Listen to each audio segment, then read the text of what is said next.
You're listening to the Zetetic News Cast on the Zetetic News Network with your hosts, Dave, and Xavier Diamant. Proceed by inquiry.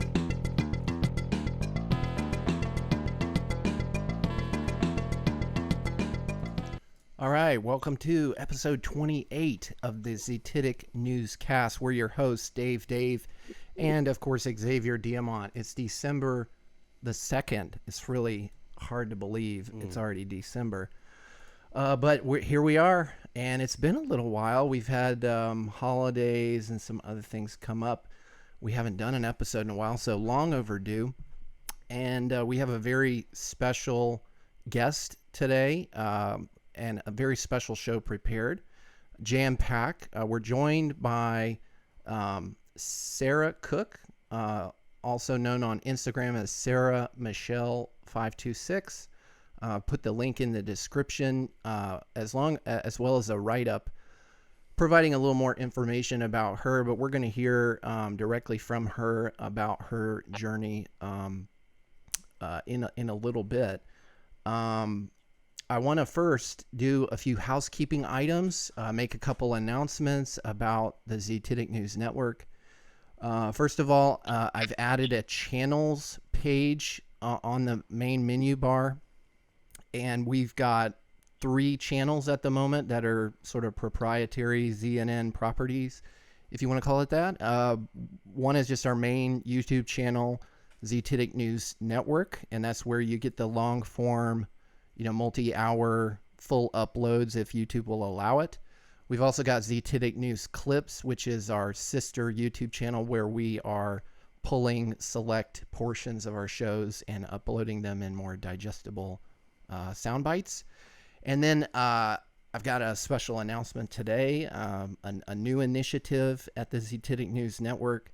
It's called Zetetic Storytime, and it is going to be a sort of offshoot of our effort here to sort of excavate all of the lies and disinformation out there in the current event discussion. And we're going to focus on reading stories, mainly, I think, to start children's or youth books, because there's a great deficit in youth literature around questioning official narratives, Zetetic approaches to information. And for our first entry, we have gotten exclusive permission from none other than Eric Dubé to narrate his Flat Earth Plane book, which is a kid's book that talks about the shape of the Earth. And we'll be seeking out other select titles and their permission to narrate without infringing on any sort of copyright. So we do have a YouTube landing page. We've got a logo. I'm working on, sort of the initial production of that. So look out for that coming in the future. Also want to just remind everybody, if you're supporting of the Zetetic News Network and what we're trying to do here, you can click the Become a ZNN Contributor link on the menu bar, and there's a lot of information about how you can support us. I also want to just remind everybody that we do run one of the top 120 node pools on the Theta network, and basically you can stake, if you're a Theta token owner, you can stake to our node at 0% and earn a return on your ownership in the decentralized video streaming network, which is developing quite nicely. They just concluded the hackathon, which has I think over $100,000 worth in prizes for developers who build applications on top of the Theta network. I've already seen some of the entries, and they're very promising for what we're trying to do. I saw, for example, a WordPress plugin that allows you to upload video directly to the Theta network and embed it on your website. So that is really what we've been waiting for to overcome the censorship that we're experiencing on YouTube. So I think one of the first goals for us will be, as a proof of concept, to pick all of the episodes which were banned on YouTube and to pay to have them hosted on the Theta network. That is sort of TBD. You can go over to thetavideoapi.com and check out what they're trying to do there. If my calculations are correct, it's going to cost us less than $1 to store an entire episode show on the Theta network. I don't know if that will include streaming it, and like, is that $1 every time somebody downloads it? I'm not sure yet.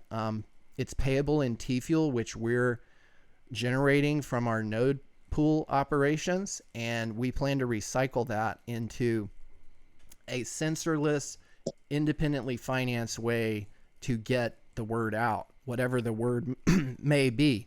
And speaking of that, I'll just go ahead and say our word of the day is sabotage. So that's really the theme of today's discussion.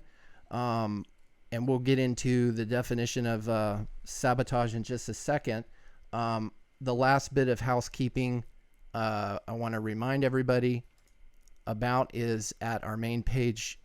Xavier has published a new article, and it's pretty short, but it's pretty sweet as well. And I highly encourage everybody to go check that out. It's titled "Convid 1984: Tyranny Deepens into a Mass Stockholm Syndrome of Monstrous Proportions." And this is not anything that we haven't already said already, but Xavier does a really good job, gesticulating. Any nuggets you want to drop before we go to word of the day, Xavier? Oh, I mean, the article is basically a polemic indictment of all of the events that have transpired up until now, and it digests all of the doublethink and the contradictory elements of the collapsing narrative that we're seeing before our eyes. Yeah, and there's a couple videos in there too, so maybe one of them has already been removed. Oh no, those are Odyssey clips. Those are okay, Odyssey. so you got to clip. Okay, You just click on the link; it goes right to the thing. But for some reason, the embeddable feature didn't show the thumbnail. But yeah, and I think this meme we posted on the ZNN Instagram kind of summarizes or illustrates, what you were saying in that article. I mean, the narrative looked like a kind of scary beast at first, but it's devolved into a cartoonish like caricature of its former self. And that's, of course, if you're not watching, check us out. We've got a video component, and we share video clips, memes, and other topics of topical content for our discussions here. Next thing on the agenda was our word of the day. So sabotage, and that one was suggested by Xavier, and I thought it was very apropos because we see it in pretty much every column of civil society.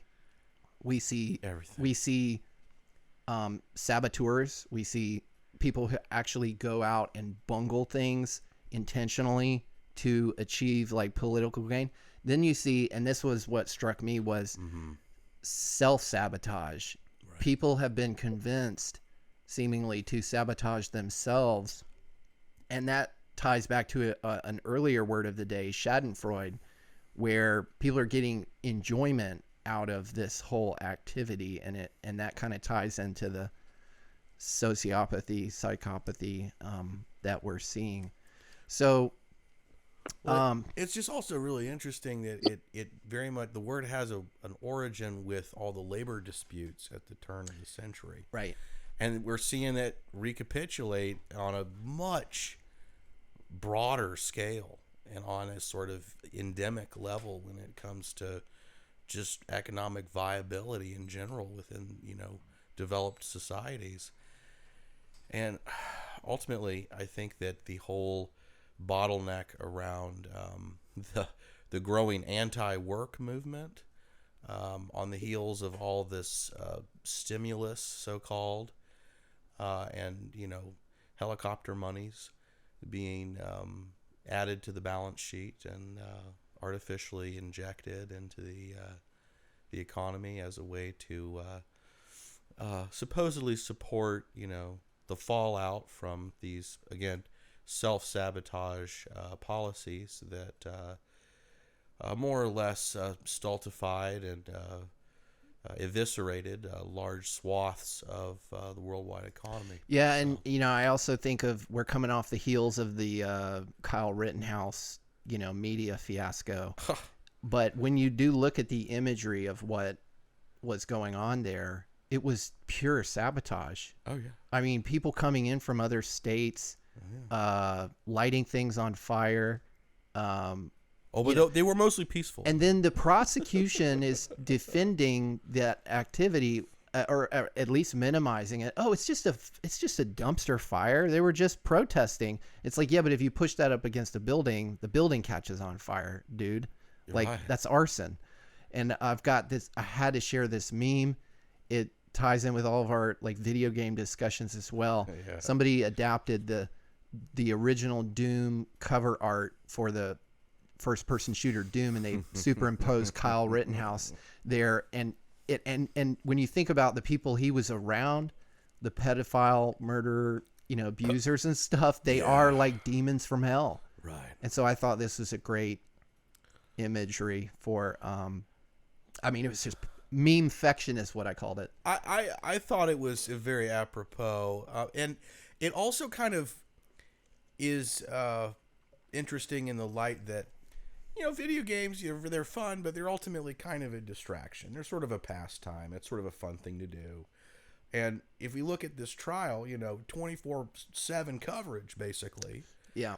And everyone's got an opinion and all this, but ultimately, where should the broader attention be paid? I mean, we're looking at the Ghislaine Maxwell trial that is ongoing. Well, this was my thought too. Like, amidst all the microscope that goes on with the video that exists around this event, right, there are all these crimes being committed in the background.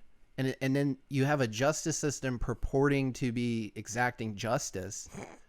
And it's like, what about all this other stuff? And it's like, what? Oh, well, we're not trying that case right now. And it's like, you call yourselves government? Like, right. This is a joke. The police stood down. Like, anyways, I didn't mean to get off on a Kyle Rittenhouse thing, but when you talk about sabotage, it's not just what happened there. The justice system is sabotaging itself. Sure. The media is sabotaging itself. And it's sabotaging the conversation. The conversation itself, exactly. Yeah. The very debate around important topics. And that's all by design, because there's huge incentives to make sure that certain crucial pieces of information don't get disclosed. So yeah. So with that as a backdrop for today's episode, sabotage and all the exciting things that we're doing here at ZNN, I do want to introduce more formally our very special guest. Sarah Cook is a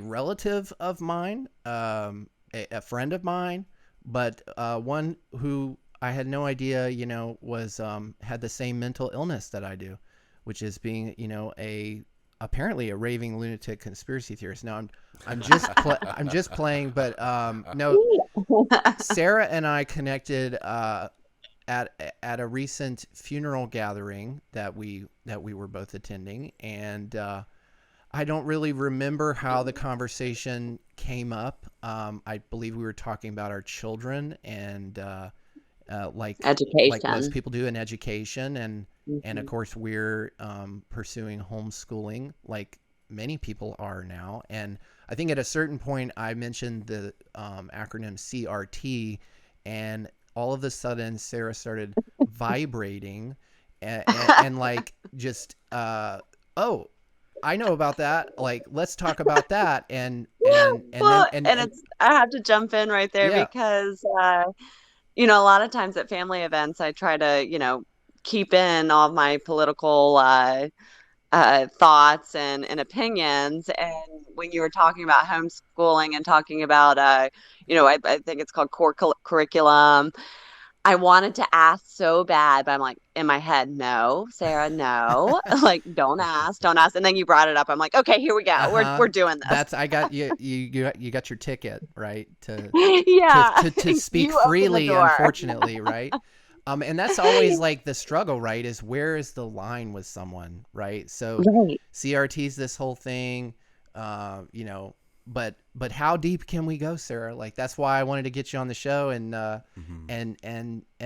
just because we didn't have the time to really, get into too much. So we usually do these things. They're like 3, sometimes 4 hour, long form discussions. You can stay as long as you want. But don't feel bad if you want to jump off after an hour or 2 hours or whatever. Yeah, I get up super early, I so I understand. try to get my work done in the mornings before the kids get up. But I'm super excited. Just I appreciate you guys, both Xavier and you, Dave, for bringing me on. And it's funny, Dave, that from our conversation and spending time with family. It was your father-in-law who asked me, "Have you always been like this?" And that was a really good question, because since he asked me that question, I kind of paused and reflected, like, have I always had this advocacy spirit in me? And so to kind of give because you don't even know my background, and Xavier and any listeners my background. I think I think I have always had this advocacy heart. I think it's been there since I was a child. I was very much a free-spirited child. I learned by falling down. I think the best analogy is like the rabbit and the hare. I was definitely the rabbit through life until I met my husband, who helped me find equilibrium. Uh, and I really, over the course of my life, I had to learn how to pick my battles. In a many sense, I see things black and white, and which, there's gray in everything. But from a morals and a principle standpoint, I don't believe in a lot of gray. And then I kind of went back, like wondering, like where did I first start speaking out? And I realized it was, without really realizing it at the time, I started speaking out against mainstream media when I was in college. Went through college, I actually worked in home health care, and my first, I guess, controversial paper was on the corrupt and unjust of Medicaid. And we're also in home health care. I had seen firsthand, even I'll say, opportunities for improvement in our welfare system. And then there were other courses I took in college where there was debate classes where I spoke against chemicals in our products, and even abortion. Um, and I sometimes wonder, in today's society, if I was in college, would I still have that kind of courage? Because it was, I don't know, I'm 35, so I mean, almost 10 years ago since I was in college, and it's a much different environment Isn't it? than we are now. Sure. And then when I graduated, I spent some time in Nepal and India, and that trip really transformed my life in so many ways. More than anything, I mean, one, I'll say that so many individuals, it's, they're third world countries, they have nothing, but they are happy. They have joy and they have peace. They have the peace, joy, and happiness. And, in America, you look at, it's almost like there's so many trying to keep up with the Joneses, and how big is your house? And then but are we ever fulfilled? And when I was there in India and Nepal, it just amazed me how these people had so little, but just had the purest smiles on their face, the most kind people I've ever met. And then from a political standpoint, or just an economic standpoint, I saw firsthand in India, I met with some friends, and they were talking about large organizations coming in, such as the Nikes of the world, and how they were paying more than significantly more than the minimum wage in India. And as a result, it was kind of separating the middle class and causing more harm than good.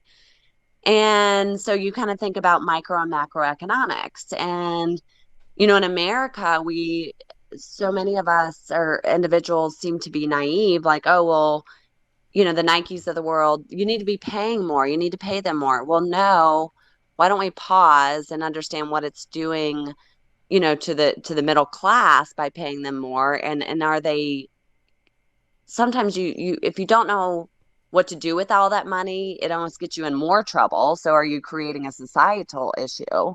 Um, and what I have never understood since being there is why we don't create our trade agreements where let's pay slightly above the minimum wage, but let's invest in infrastructure. Let's invest in schools. Let's invest in roads and food, clean water.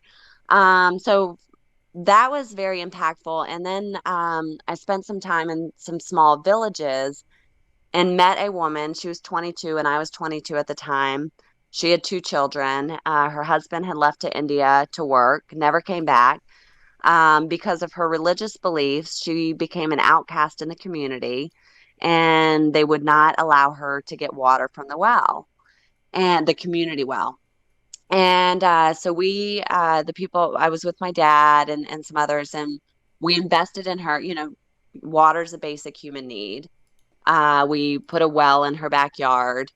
And then we worked with a church and gave her little bits of money at a time to start a business. And I asked my dad about a month ago just for an update, and she still has a thriving business. And that's 13 years later. And, that shows the value of I can't speak, microeconomics.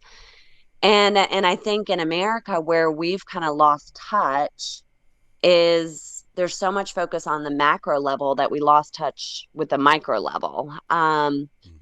So that experience kind of just transformed me as an individual.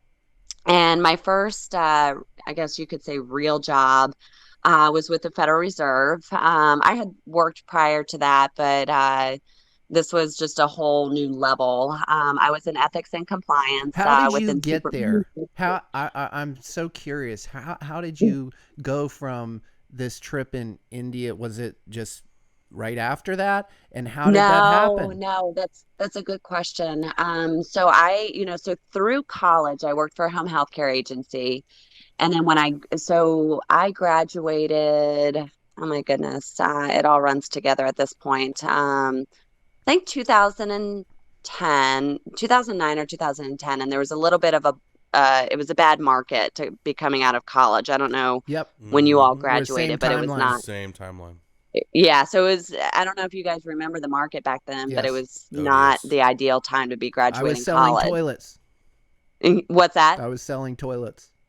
Oh, yes, yeah. Washing dishes. So I went with this when I graduated. Actually, I started at McGuire Woods in human resources. So McGuire Woods is primarily a national law firm who's gone global. And I believe they're in England and maybe one other country. So I spent a couple years in human resources as a generalist for McGuire Woods. And actually, back that up, I home health care through college. And then I started with a startup home health care agency and helped them get their licensure. And then joined McGuire Woods. I was a typical millennial hopper there for a little while. And I was with McGuire Woods for several years. And, just there's something to say there, connections do matter. From Federal Reserve, I had worked in the IT consulting industry for a little bit, again, in human resources. and then landed the opportunity with the Federal Reserve. And that was honestly, it's through my mom and connections, which is kind of comical because my mom cleans houses, and she might be one of the most well-connected individuals in Richmond Makes because, sense. Makes sense. you know, It's like bartenders so are so well connected, right? That's true too. what's that? It's like bartenders are so well connected, right? Right. You know, you never know, who you're serving, or you Yep. never know, the person that you're scrubbing their toilets. So And I want to ask you the same thing I asked you when you brought this up to me. So you landed the job at the Federal Reserve. You're in ethics and compliance. Okay. yes. And did you know at that time that the Federal Reserve was non-governmental, or So my understanding was that they were quasi-government. And so the way that they kind of explain it to you in the Fed is that you are of the government, but not in the government. so they tell you this up And front? Oh my. say that again? They tell this to you up front? Right. So Wow. we, they explained that we are quasi-government. I think it was actually my boss who explained it to me, because I'm like, what does that even mean? But really, it doesn't. It's looking back and knowing everything that I know now, it doesn't even make sense to say that you're quasi-government. In many ways, your some of your knowledge far exceeds my own. Um, but the Board of Governors that oversees the Federal Reserve System is government, and Federal Reserve System is what's quasi-government, but we follow the rules of the Board of Governors. Does that make sense? So they're really, appointed. Those Board of Governors are appointed by the government. So that's right, their connection to it. But are they really beholden to the government? They're not elected. They're not elected by well, people, right. but They're indirectly appointed. through. I think so. At the time when I was there, it was Janet Yellen, and I think she was an appointment, right? Yep. I think. And so that's what's interesting to me, is that the Board of Governors, they are technically a government entity, but then the banks Mm-hmm. are not. Mm. So the Federal Reserve banks. And that doesn't really, at the time, It's like an I'm illusion of accountability. Right. It's like an right. So illusion of and I was accountability. very naive, because even, now that I know what I know, even say with FOIAs, and we had talked about this, Dave, is that because the Federal Reserve System is not of the government, you can't do a FOIA. Wow. And for anyone who doesn't know what a FOIA is, it's Freedom of Information Act, Which in and itself is a ridiculous concept, right? That you have to file some sort of special request, and that these records will then be given to you as they decide to give them. Because they could just as easily right, say with a FOIA, oh, we couldn't find them. Because I've had that right. happen with certain city council people. Oh my God, I've got a story after story with FOIAs. Right. I had one FOIA over the summer that I was charged $1,200 for, and by state law, if it's of a large constituent desire, they have the municipality has the ability to waive the fee. And here in Powhatan, the matters that we were discussing, it was very much in, serving the people to request this FOIA. And they charged me $1,200. I have someone in Chesterfield County that especially in the last year, municipalities have been increasing their prices for FOIAs, and Right. the assumption is, will we stop making FOIA requests? I bet they didn't expect me to pay $1,200, Right. And then what's also concerning is I met with someone at the last board hearing. One individual made a FOIA request, and they had to pay a certain amount of money. And then another individual made the same FOIA request and paid substantially less. Wow. It's just a And racket. so you think about, And where does that money that's go? It's just a racket. right. It's another And racket. well, and also that's a liability to constituents, because then it could ultimately bring a lawsuit on, a lack of consistency, and why are Mm-hmm. you treating one person one And way when a and another lawsuit person another way. when a lawsuit is And won, where does the money come from? That to right. your point, right? It's a liability Mm-hmm. to the constituency, meaning if a lawsuit is brought and the government loses, it's not really the government who loses. It's the citizens who lose the money, going from who to who? From Right. who to who? That Which lack of and what they transparency. say is with FOIAs is that they can charge the cost of what they feel Feel. it yeah. Which I'm sure the law doesn't say feel, but you know what I'm saying. Yeah, but But everybody has to have the, their markup. We print paper. right. We print Yes, paper. their We've got to estimate send on their envelopes. We got to time, their pay the paper. USPS and all that. Exactly. Yeah.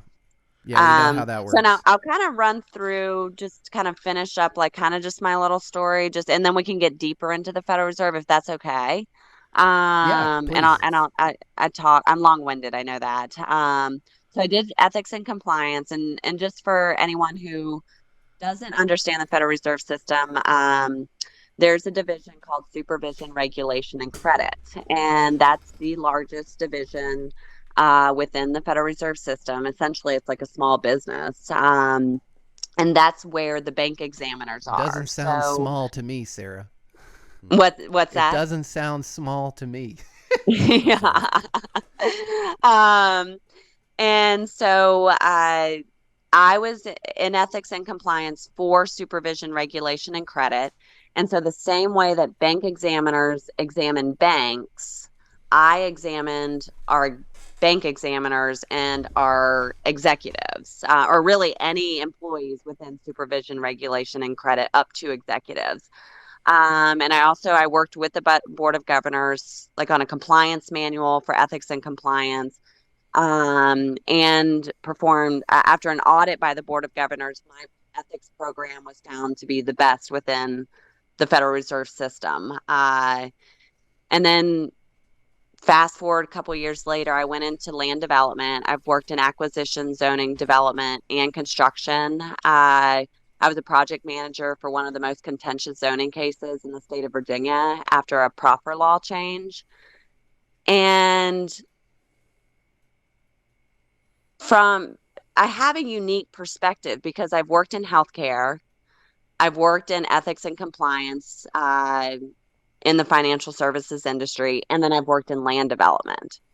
And so it's just interesting to me, like when I see everything that's going on, my level of knowledge, like where you, Xavier, and you, Dave, you understand the governmental systems better than I do. And my knowledge base is more from my experiences Mm-hmm. of Mm-hmm. the inner workings. And when I was at the Federal Reserve, I really wasn't, I had experienced and saw things that should not have been happening, but I wasn't awake yet. I was still too naive Mm-hmm. Mm-hmm. to what was happening.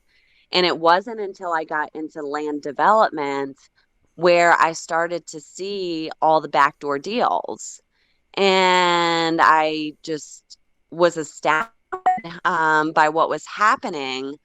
And then it really just made me go back to India and Nepal, because when I would go to board hearings and I would speak at board hearings for zoning cases, there's so few individuals Mm-hmm. who attend hearings, and local government is where it matters the Yeah. most. Mm-hmm. And we have so many loud voices in society and who want to, I'm all for freedom of speech and sharing your opinion, but we also have to do something. Yeah. And I think, it gets to a point, when do we leave our kitchen Mm-hmm. and start going out Yeah. there and trying to make a difference, no matter what side of the aisle you're on? And Also, while I was at so I was with HH Hunt, it's one of the largest developers on the East Coast. I experienced postpartum depression after returning to work. It was just not a very inclusive environment. And that is what led me into advocacy, which then led me into interactions with Attorney General Herring here in Virginia, and also the National Women's Law Center. And that was when my greatest awakening happened, is the interactions with Attorney General Herring's office and the National Women's Law Center. And I saw how they manipulated narratives to their own agenda. And I was floored by some of the things that they were presenting that was inaccurate. Mm-hmm. Long story short, I paused for a couple years. I had subsequently, just from experiences, was diagnosed with PTSD. And then it was in June of this last year where I ended up at a board hearing here in Powhatan, Virginia, to speak against critical race theory, and inadvertently started a grassroots. And I think what makes us different, where We the People grassroots, is we don't align with a political party. I don't care what side of the aisle you're on. That's the problem, in my opinion, that we're School meeting experiencing. in Powhatan.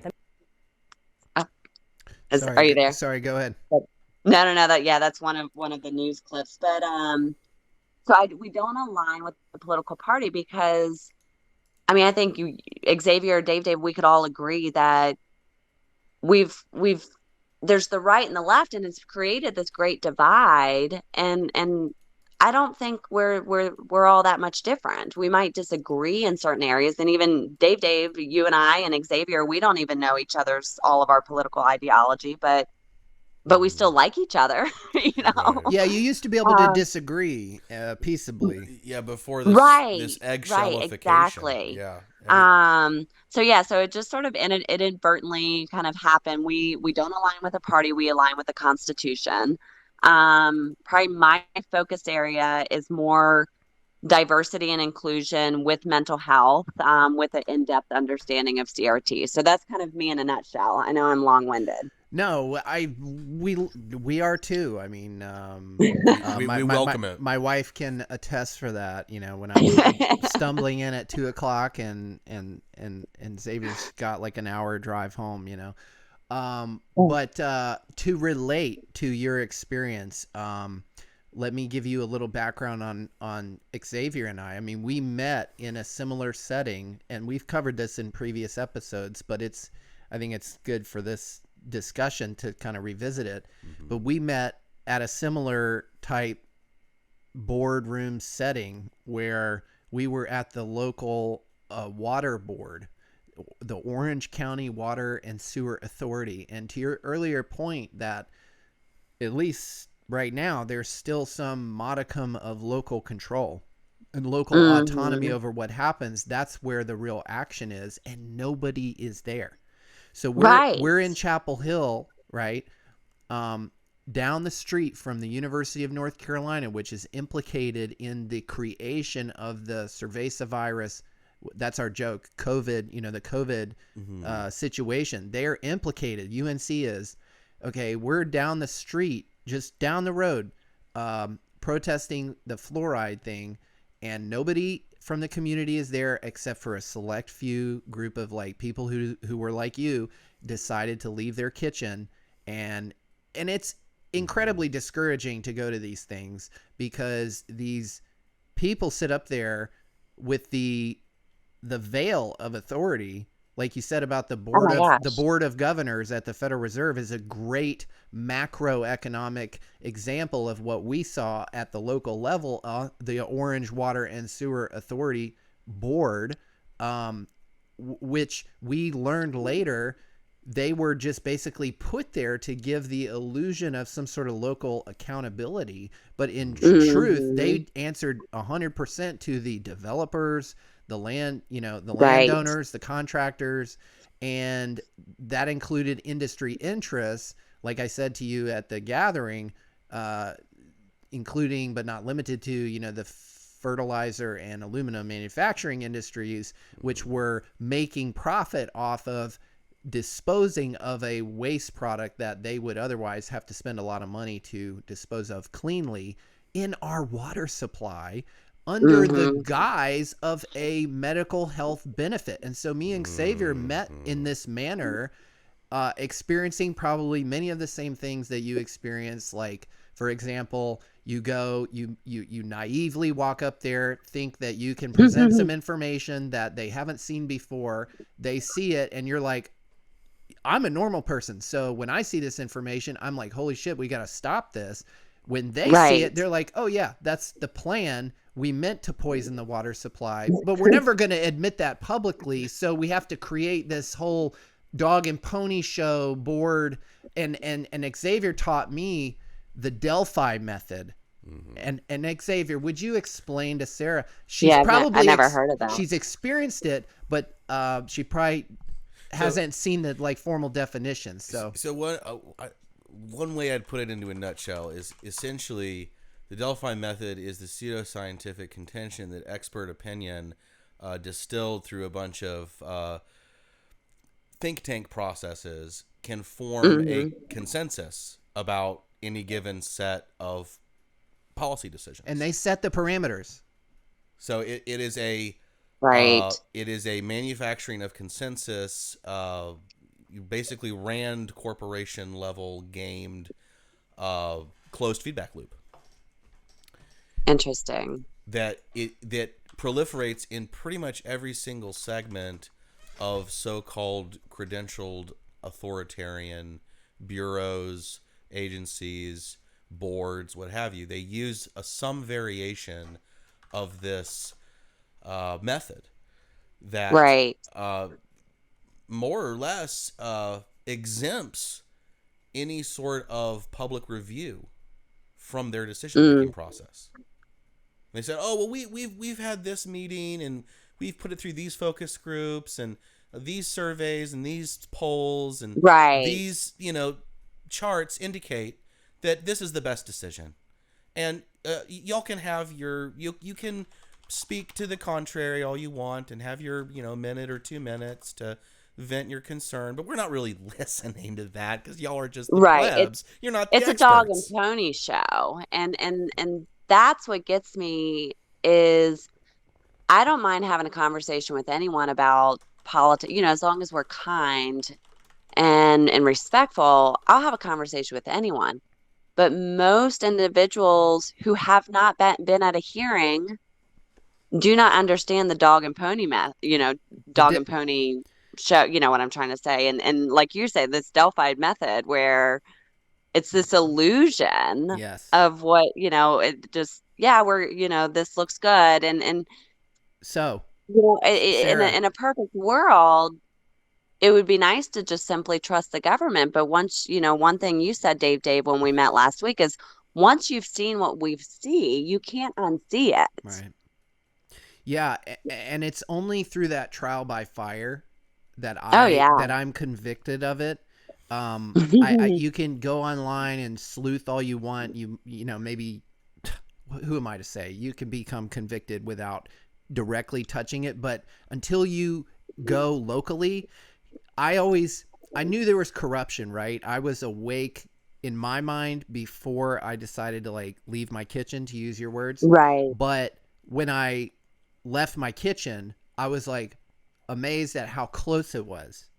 It was not some far distant enemy at the Vatican, although it is that too. But it's actually here. It's much more local than you might imagine. And you said you're in Powhatan. We're over here in Orange County, and it's an unassuming community.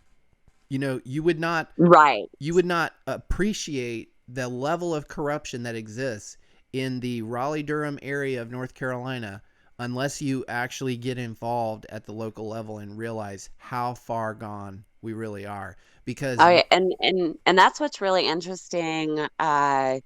with Powhatan is, so it's my understanding from one of our board members. I never took the time to really research it, but in 2015, Powhatan was one of the most conservative, or he said the most conservative county in the nation. And so here it is, 2021.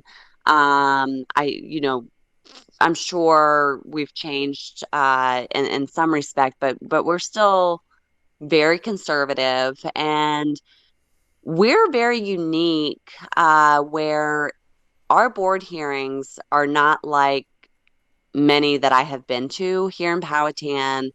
There are many awakened parents, and it's interesting how that.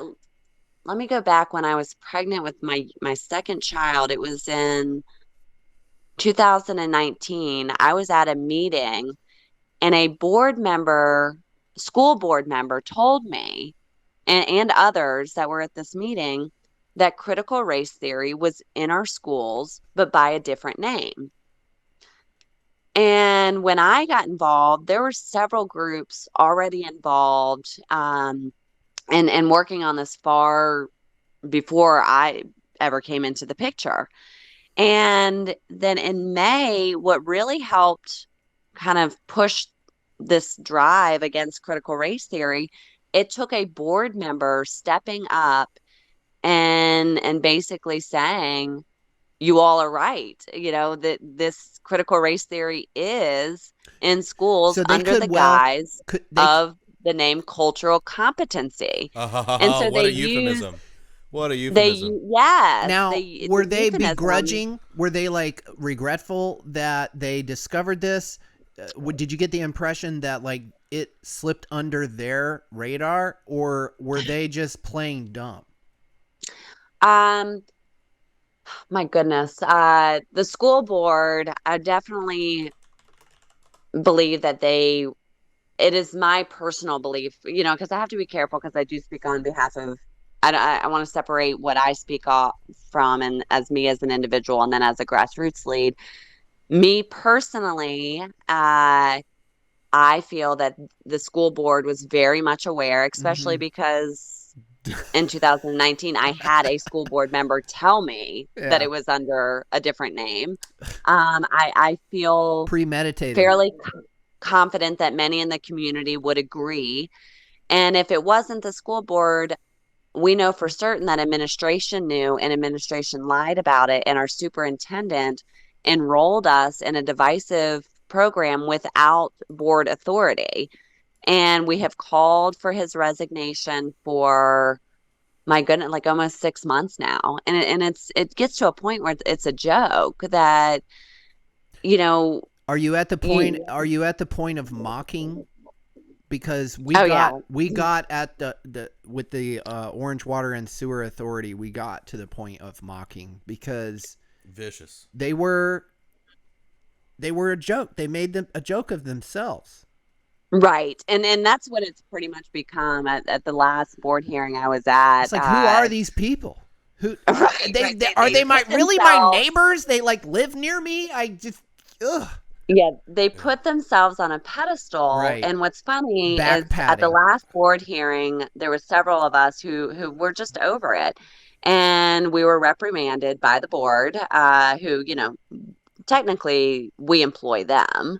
And one individual was reading a FOIA document and was reprimanded for it.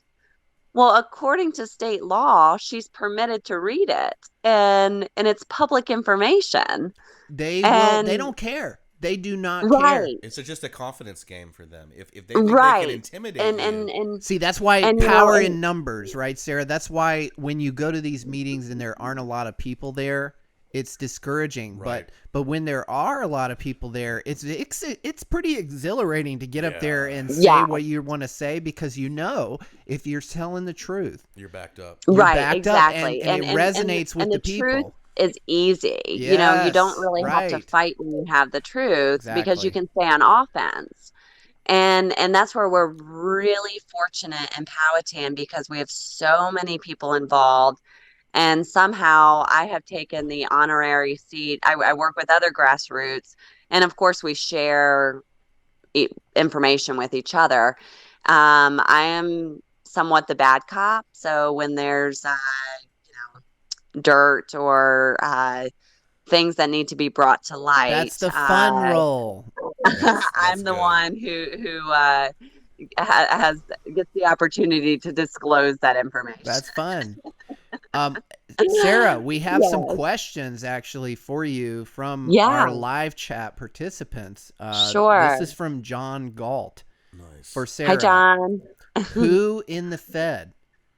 Do you know the shareholders of the Fed? Did you ever have like visibility into who the, like you mentioned, the bank was separate from the board of governors? Who? That's not a publicly traded company, so I'm imagining that's not, recorded at the SEC. Did you have visibility into who the shareholders of the Federal Reserve banks were? No, so I did not have visibility into the shareholders of who the banks were. Basically, what my main focus area was reviewing finances in many aspects, and where I knew individuals, where every loan that they held, where their investments were. And my primary focus area was making sure that there was not a conflict of interest in respect of having a car loan with, if it was in the 5th district, so Richmond, we oversaw SunTrust, and so you could not have a car loan with SunTrust. And then with financial investments. And I did not see anything with shareholders. I'm sure that that's at a level probably in general counsel, I would assume.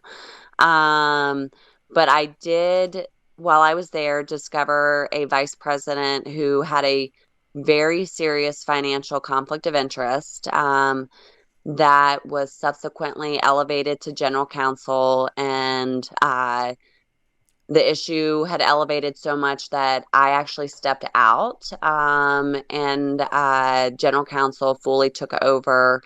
And it was very awkward because So he failed upward? Is that what you're telling me? He failed upward? This vice president was actually a woman. She had financial investments that were not permitted by the Federal Reserve. And but then there's all these if this, then that rules. So if you acquire this investment by these means, then you can have it.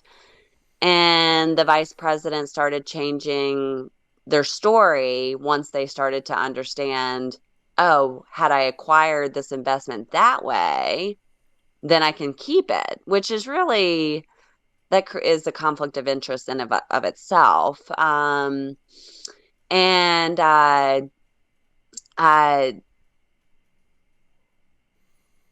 I'm trying to think, like it's hard to,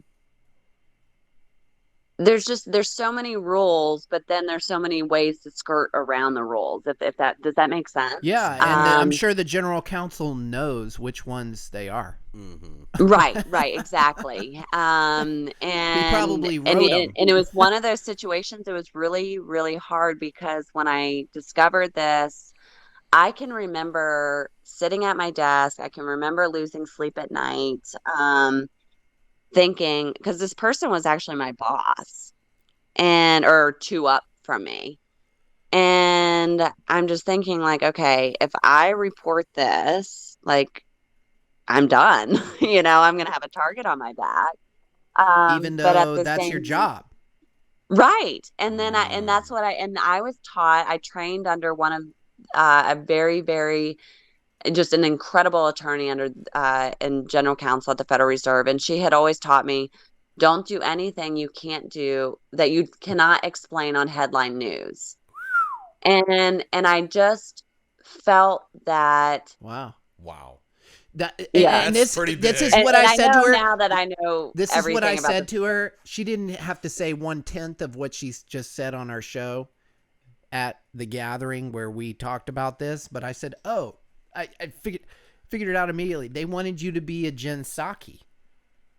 That's exactly what they wanted you to be from the get-go, because the way she was explaining it to me was, I'm doing my job and I'm being punished for it. And I said, you were doing what you thought the job was for. Yeah. Right. But in fact, the job was spin doctor.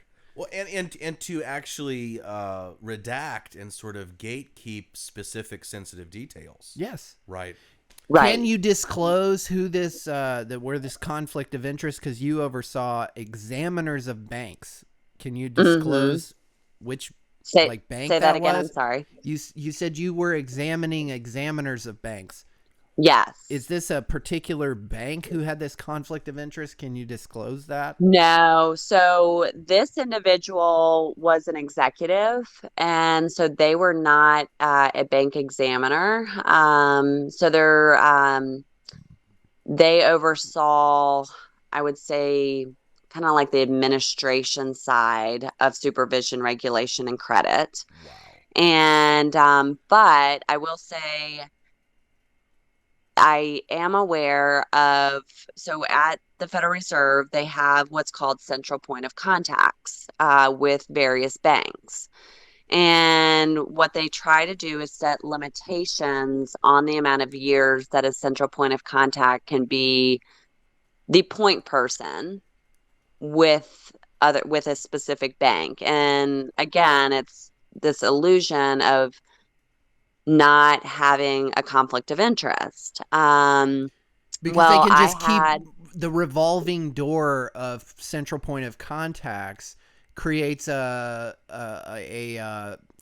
plausible deniability every time you get a new person, because then they're like, oh, I'm the new person, I have to relearn everything, I'm not aware of what happened previously, so what do you want me to do? And really, I mean, think about your work experiences. Am I right or wrong? Am I right or wrong? Yeah, no, I think you're right. But also, even if a new central point of contact comes out, let's just say, and this is hypothetical, if you are an executive at a bank and you're experiencing an issue that, maybe relates to the Federal Reserve, are you going to call the new guy, or are you going to call the guy that you worked with for 5 years? I know exactly what you're talking about. I mean, if I was brought in, let's say I was one of these naive, unwoke employees of the Federal Reserve, and I was brought in as a central point of contact, or at a bank, let's say, and that was like a big move up for me. Okay. It's a promotion from whatever I was doing before. And I am brought in, I'm told what my role is, and that doesn't include taking any responsibility for anything that happened before I was there. I would do the same thing. Right. Right. I would. And that's part of the compartmentalization. It is. Right. It's intentional. It's by design, like you've said, Sarah. Well, and if you are familiar with where the Federal Reserve is located in Charlotte, Yes, I am.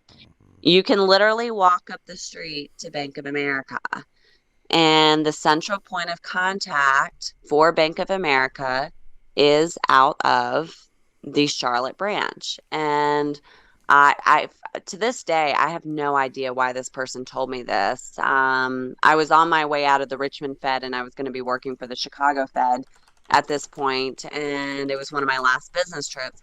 And they told me that they did not have phone calls with Bank of America, that everything was offline, and they would walk up the street and meet with them. Why if what you're doing, Sarah, is on the up and up? Yeah. Can you see my screen? I can. Okay. I'm showing right now a mural that is painted in the Bank of America. Right, Xavier? It's Bank the of America in Bank Charlotte. of America in Charlotte. This is hanging somewhere in the Bank of America building, right? I don't know if the exhibit's current, but this was a... It's been mural. reported to have been hung and hanged and displayed at the Bank of America, and it's... That's a really unusual picture. Okay. Oh, there's Especially more. to be in a bank. So, there's Xavier, before we ever connected on this level, Sarah, Xavier has given me many disquisitions about this mural, and I would... he's all excited because he knows where I'm going with this. Why would this be hanging in a bank, Sarah? I honestly have no idea. I don't. But it's fucking weird, right? Yeah, it's really bizarre. Like The world of banking and when you pull finance it up, is very when you pulled it occultic. up, I'm like, where are you going with this? I would have never guessed in a million years that this was hanging in a bank. Xavier, what's your thought?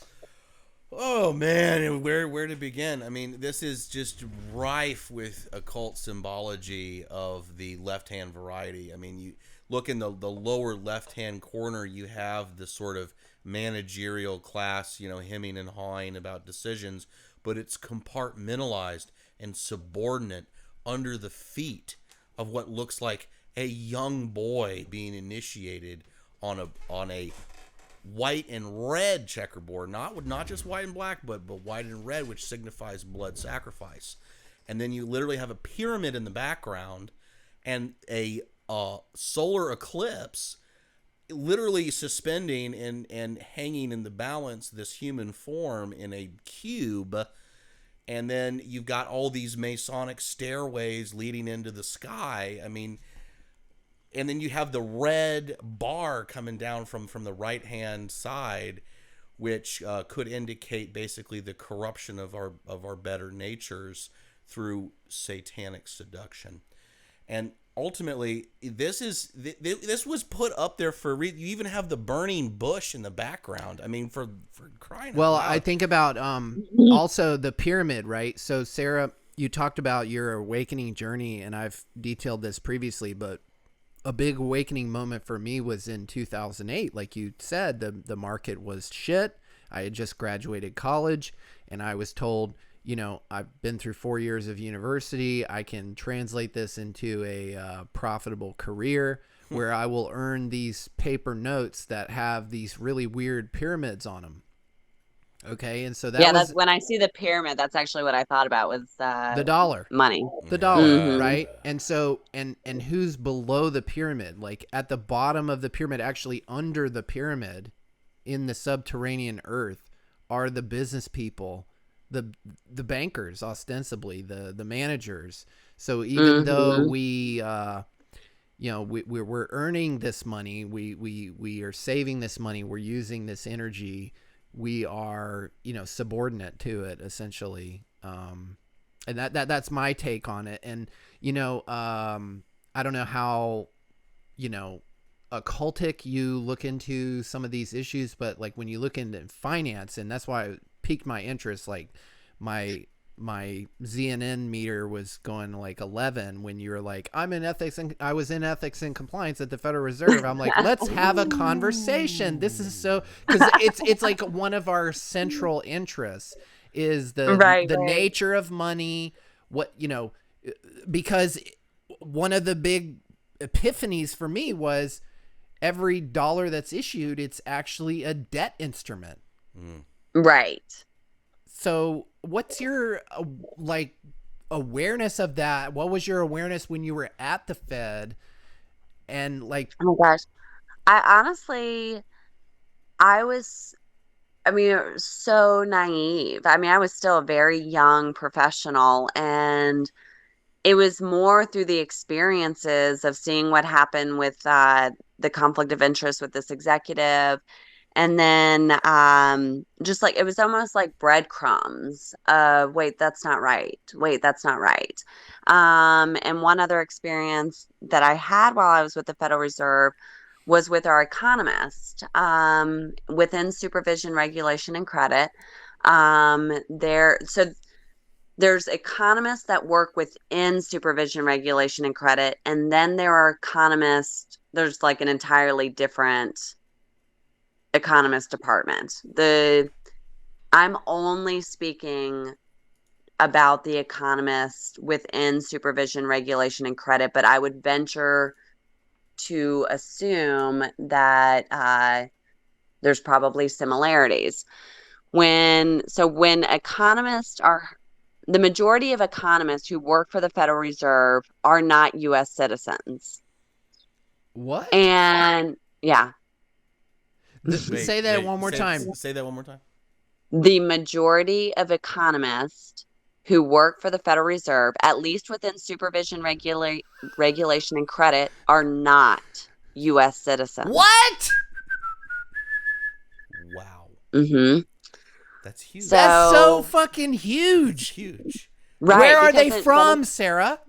Then it becomes a global issue. No. And yeah, you take it further. It kind of is, though, right? It kind of is, though. It's the world reserve currency, right? Right. That's why. So then what happens is so if you're a non-citizen and you're hired in certain positions, and there is like a list of countries that you cannot hire from, and really government's the only entity who's able to basically have a do not hire list with certain countries. So with that said, if you're a non-citizen, the economists that I had to oversee, I had to help them. I partnered with HR and helped them towards citizenship. Well, I started looking at kind of just doing an analysis and looking at turnover rates, and they had to get their citizenship, like say, I believe it was like within 5 years of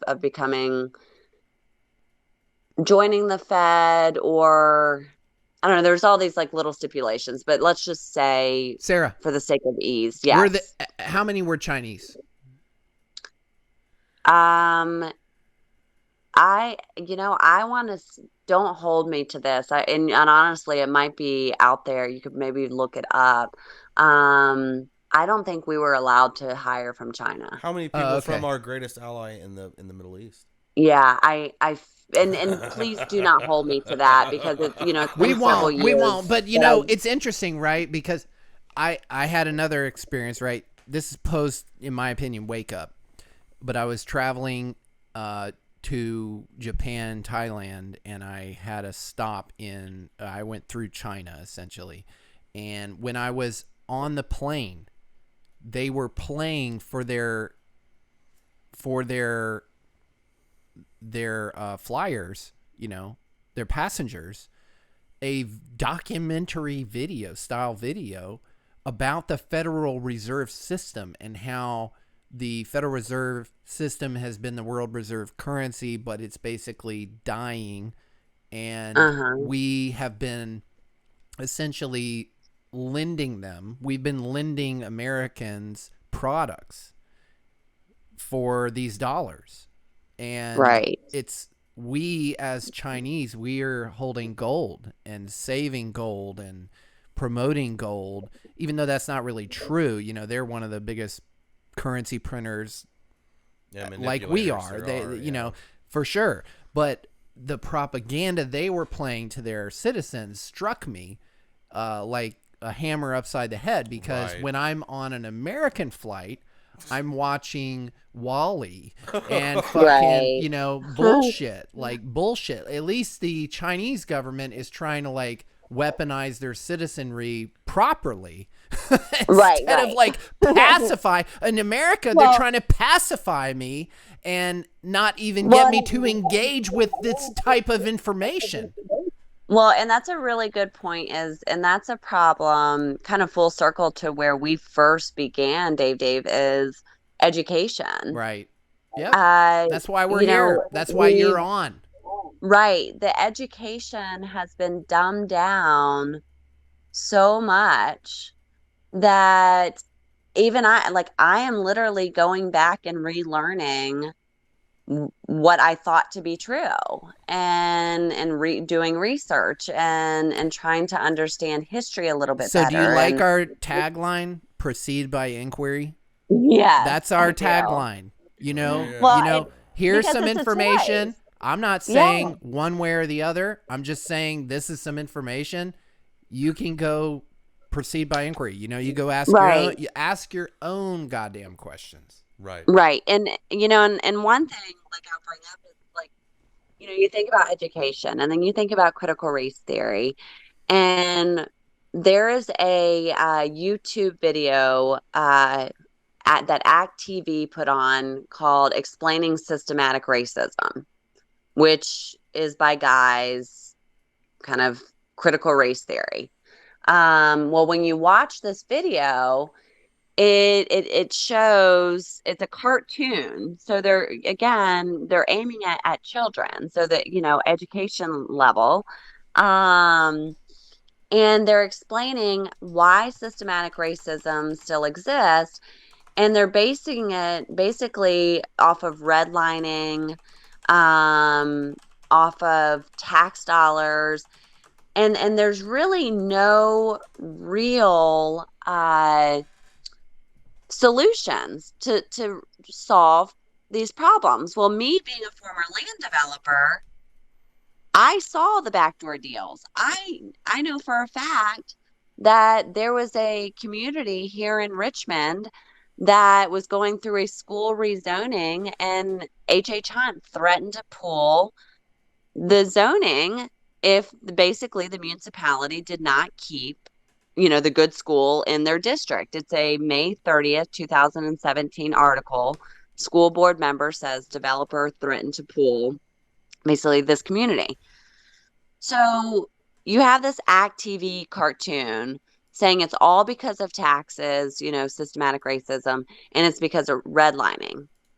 Well, why are we not empowering individuals and teaching them what they can do at the local level? That no, actually, your developers play a large role in schooling and education and what that looks like. And that's where it just amazes me, just even the college level education. I mean, it's just, we're not up to par with other countries. And why do we not teach foreign languages the way that other countries teach them?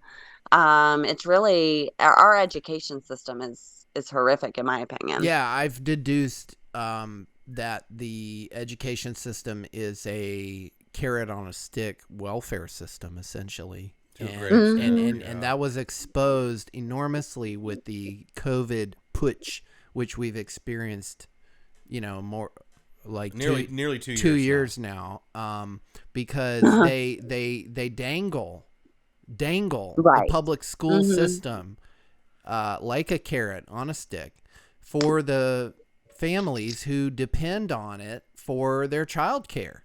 And, for them to be able to make a living, they have to send their kid to school. And that is by design. Mm-hmm. And that is why they are trying to, to intersect both the reformation of the existing propaganda with the COVID digitalization of learning.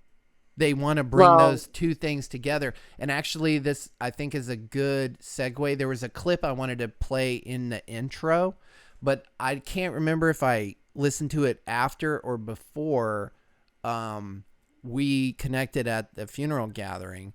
But it made me think of our conversation one way or the other because of what you're going through and what you're doing and what I think we're up against, really. So this is a conversation between Mike Flynn. I forget what his position in the military was. I was like the general, right? Yeah, and he's talking to Alex Jones about all the election fraud and how COVID has been used to basically rig the vote, like not just like it was before, covertly as an algorithmic like magic trick, but like overtly as mail-in ballots and all sorts of other chicanery at the local level. Repeat names, the same, deceased voters, different addresses, same name, like so many shit. But I think Mike Flynn here is talking about people like you, Sarah, in this particular clip. So let's take a listen. Hopefully you can hear this.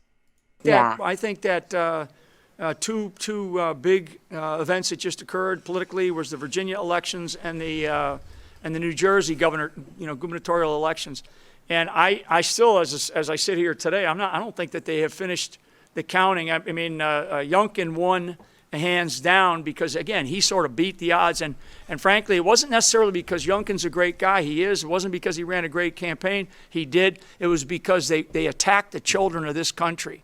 And the moms in Virginia stepped up. The moms and dads in Virginia stepped up, particularly in places like Loudoun County and Fairfax County. But I understand they haven't even completed the count. They basically shut the count down in Fairfax County. So did you hear that? Yes, I did. Yeah. I did. So, I mean, do you agree that he's talking about you? You know, Yeah, you're I not even, absolutely your agree kids are not even in the system yet. They're not even in the system yet, but yet you're taking like above and beyond action compared to the average citizen. So Right. And it's been incredible because when I got involved, you like how you and Xavier met, you meet other people at board hearings and there's strength in numbers. yes, And that, we the people really are in charge. We can reverse order when we all stand united. And in my opinion, it's actually very simple. Let's look at schools, for instance. They're not educating at the level that they should be educating. Critical race theory should not be in schools, and at least let it be a community decision, not a federal mandate. And don't lie about it. I mean, let's just like put it in the lamest of terms. But how do you reverse order? It's through land development. It's a lot harder. You think about the Boston Tea Party, taxation without representation. what are you Sure. saying though, Sarah? So Yeah. you mentioned this to me at the gathering. I'm not sure I get it, but Yeah. so land So- development. So are you So saying when- that like the when- land developers are like leftist socialist lunatics who collude with government to basically remove all of our freedoms Property rights. at their profit? No, Yeah. so I'm not going down that avenue. What I'm saying is, okay, so when a developer goes into a community, they have to pay for what's called attributable impacts. So they have to pay the municipality. So in attributable impacts, it may be different in different municipalities, but I know here in Virginia, it's like roads, schools, parks, libraries. And so let's just look at schools, for instance. So if a developer's coming into a community, they're going to estimate. You work with like a financial services firm and estimate what your impact is on that school district. Okay, we're going to estimate that we're going to bring in 500 to 1,000 new students. So what happens is then there's a fee. So think about a proffer is another word is a payment. So you have to pay, the developer pays the municipality an estimate on the number of students coming in. So then let's think about what has taken place in Virginia. And there has been, well, really across the nation, many children have been pulled from schools. And really, the silver lining to COVID, one silver lining is that parents were kind of taught how to homeschool, how to, Forced into find community support and all of that. They had to discard all of their preconceived notions about homeschool being for weirdos and Right, Christian evangelicals, right? So how do you dismantle the system? It's through proffers. You start with proffers, because why would a developer pay for all, say, estimated 1,000 students when only 25% of them are now going into schools?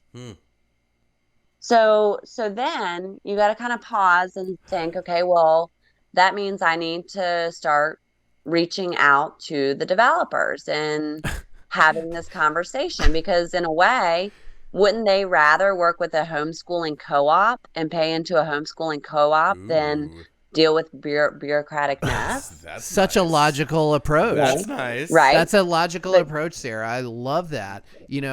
I'm just sitting But here. but I'm sitting here like, here's where let me twist it though and make go it for it.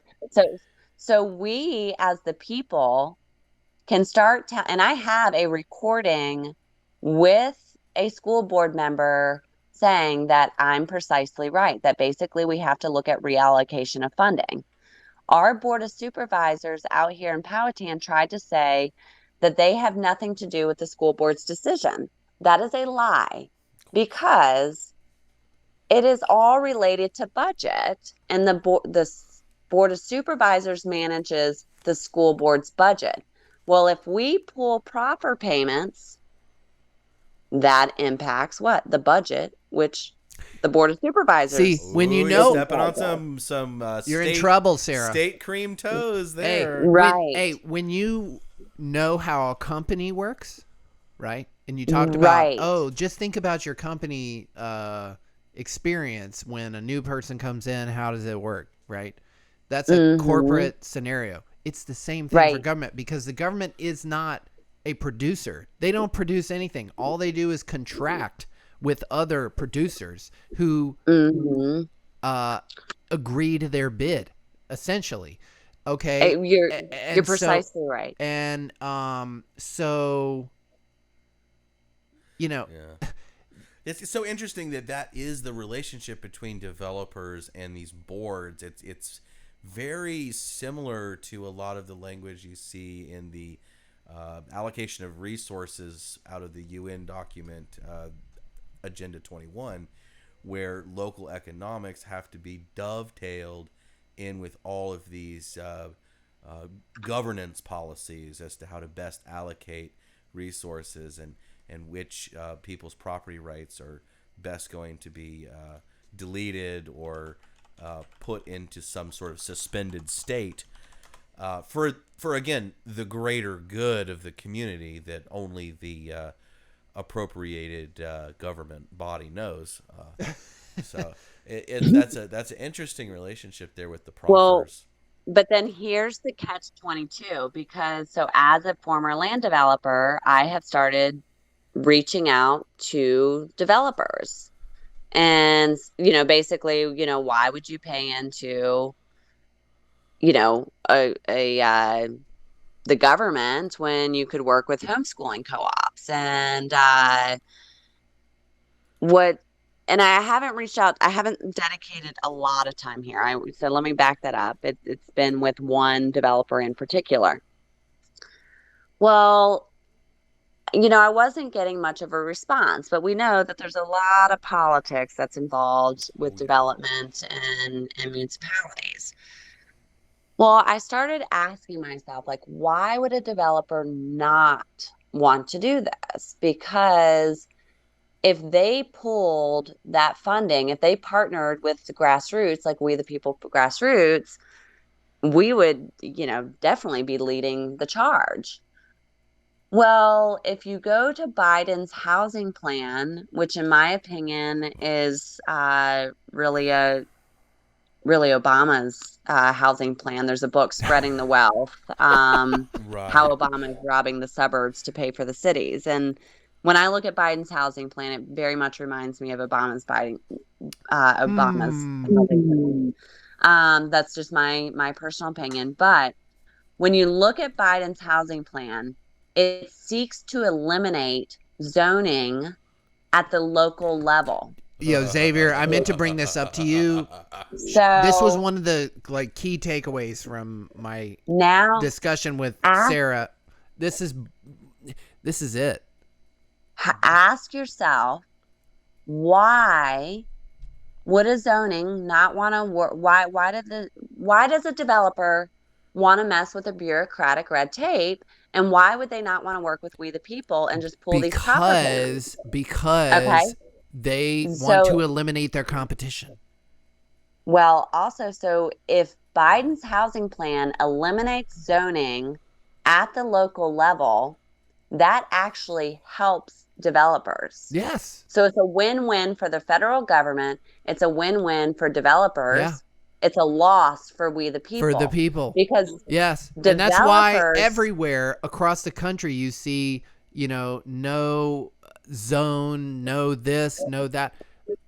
I see it around here, you know, they don't want to zone this way for Publix, or they don't want to zone that way for Harris Teeter or whatever.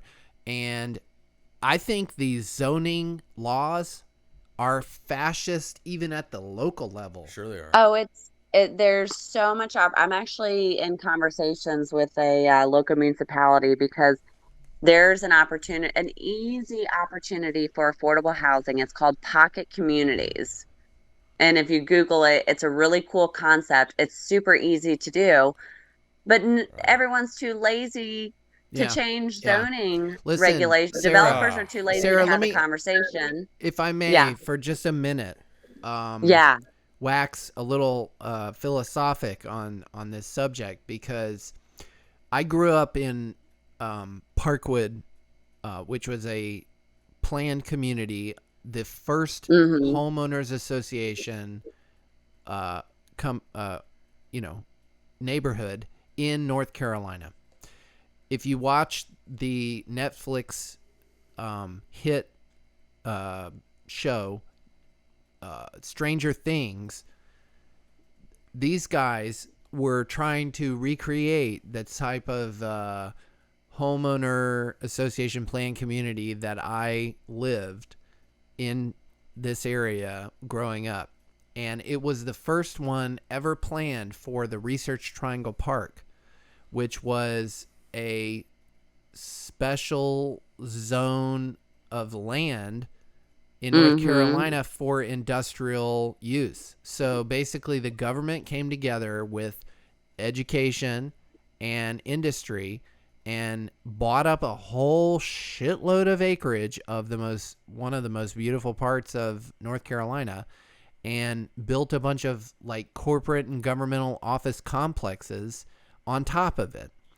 And what really led me to this like epiphany about public-private partnerships, Agenda 21, planned communities, and smart cities, and the AI control grid of the future, was a realization that I was living inside of a laboratory experiment, essentially, between government, industry, and private citizens who were involved in the political process. Specifically, Oscar Ewing, who was the progenitor of the National Water Fluoridation Program, he was the head of the Federal Security Agency, which oversaw, before it was the Department of Education, before it was the Department of Health and Human Services, before it was the Social Security Administration, it was the Federal Security Agency, and he oversaw all of it. And he retired in Chapel Hill, North Carolina. And what did he do in his retirement? He busied himself buying up acreage in this unique area of the Raleigh-Durham area, which later became the Research Triangle Park. And the Research Triangle Park, it's like an alternate Washington, D.C. here. Literally. Yeah, I've is. worked down there. H.H. Hunt's down there too. Right.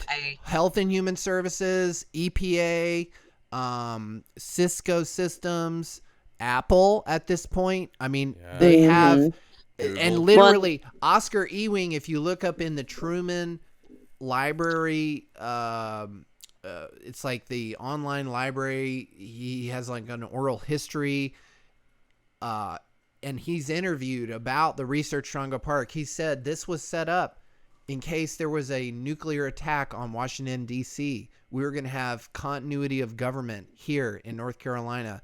And it's like network, everything you can imagine. And he was a part of the fluoridation program. And so like in the RTP, there's a board of governors. So like each mayor of Durham, Wake County, and Orange County, they are all sitting on the board of this Research Triangle Foundation. and Oh, yeah, and and- basically control the destiny of our area, including zoning and all of this other stuff. And it sounds very Right. similar to the And- organization of the Federal Reserve, basically. Yes, it's a Delphi method, multi-layered onion of Yeah. bureaucracy, Tech basically. bureaucracy. Well, yeah. and that's where the biggest fallacy to so many of our problems is it all leads back to land development. And so so take a step back, look at the Federal Reserve. In 2010, they created the Dodd-Frank Act. Right. And That changed everything. Right. So part of the Dodd-Frank Act was to help with, say, diversity and inclusion. And right. So then you have developers who I worked for. So Dodd-Frank was signed in 2010. In 2017, I worked with a developer who was doing backdoor deals with politicians over text messages, which should be capable of being FOIA'd, but are not. Public. They should in be every public. municipality. And basically, the developer was they were doing the rezoning. This developer did not want to be in a minority school district. Well, okay, if the Dodd-Frank Act is doing anything for us, this is 7 years later, we should have this down pat. No, it's not doing anything because everything's done at the local level and it involves land developers. They impact our roads, our schools, our libraries, all these things. So what did this developer do to avoid a minority school district? They spent more time fighting the school rezoning, and zoning is the most expensive area for a developer. So when I say that they would be happy with Biden's housing plan, because if zoning was eliminated, it would save them a lot of money. But they actually promoted the creation of a grassroots to keep the school district basically out of the minority school district. So again, what did the Dodd-Frank do for us? It's not, the federal government thinks that they can solve all our problems, and individuals seem to have this illusion that the federal government is capable of solving all our problems, but really we just need people to get into board hearings and start speaking. It's really not that hard. Actually, at the end of the day, it's really not that hard. But it is. So this is why and Sarah, you're probably hearing this for the first time, but I have said for years that the fluoridation issue, it's almost like a precursor to any other political issue you want to solve, because if the IQ of the population is being decimated by a factor, before you talk about reason and logic and truth, you have to eliminate that toxin, which is preventing them from understanding, And so I get frustrated. I get angry, at the intransigence of the population, but I also try to understand, like, they have been put into a hypnotic trance of sorts, a biochemical trance of sorts and fluoride is not the silver bullet either. It's a big part of it.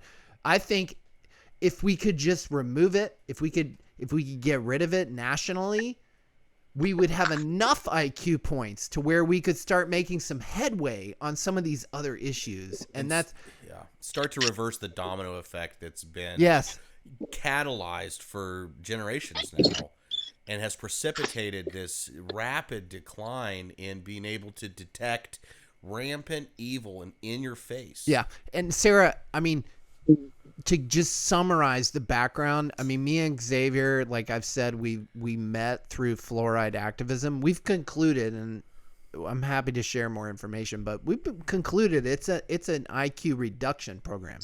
And it's part of the pseudoscientific charlatanry matrix to acclimate the population to just accept whatever a scientific expert says is reality. Yeah.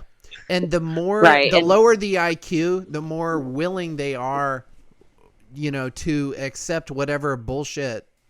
If you have a higher IQ, right, you see this for what it is. It's kind of like you were at the Federal Reserve. You might have been naive, but you were still high IQ. So you're like, this doesn't make sense. This is Right. being done. And honestly, I've done very, very little research on fluoride, but I've been exposed to enough. Seen enough of corruption and seen the level of corruption. And I mean, I have, from my grassroots, I have people reaching out, giving me intel and stuff I'm still trying to digest. I hear you. It's endless. It's endless. And fluoride is one of those things I've seen, I haven't dug in deep. I'm actually reading a book right now that speaks on fluoride so I can learn a little bit more. But honestly, I've seen so much corruption that it's easy to believe. It's easy to believe. It wouldn't surprise you. And I'm lucky because we're on a well. So, right. Well, we don't, I know there's runoff issues and we've got a whole water issue out here in Powhatan and Chesterfield. You can't be too careful, Sarah. You can't be too careful. I mean, I have like a multi-stage osmosis before it goes to distillation system. Now my distiller broke, and since COVID I haven't gone to like the welder to fix it, but you can obsess over that stuff. And well, if you want to go down the aisle of conspiracy theories, I've got one for you. I do. And I'll let you. So in 2019, no, let's back it up. After 9/11,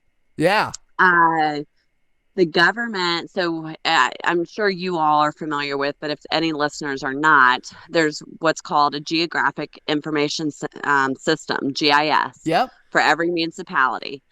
When you look at the municipalities, you can see, you can pull up where basically just you can get, and y'all can jump into it to articulate it, but you can learn various things like the topography of the land to, figure out water flow. Who owns like what? That.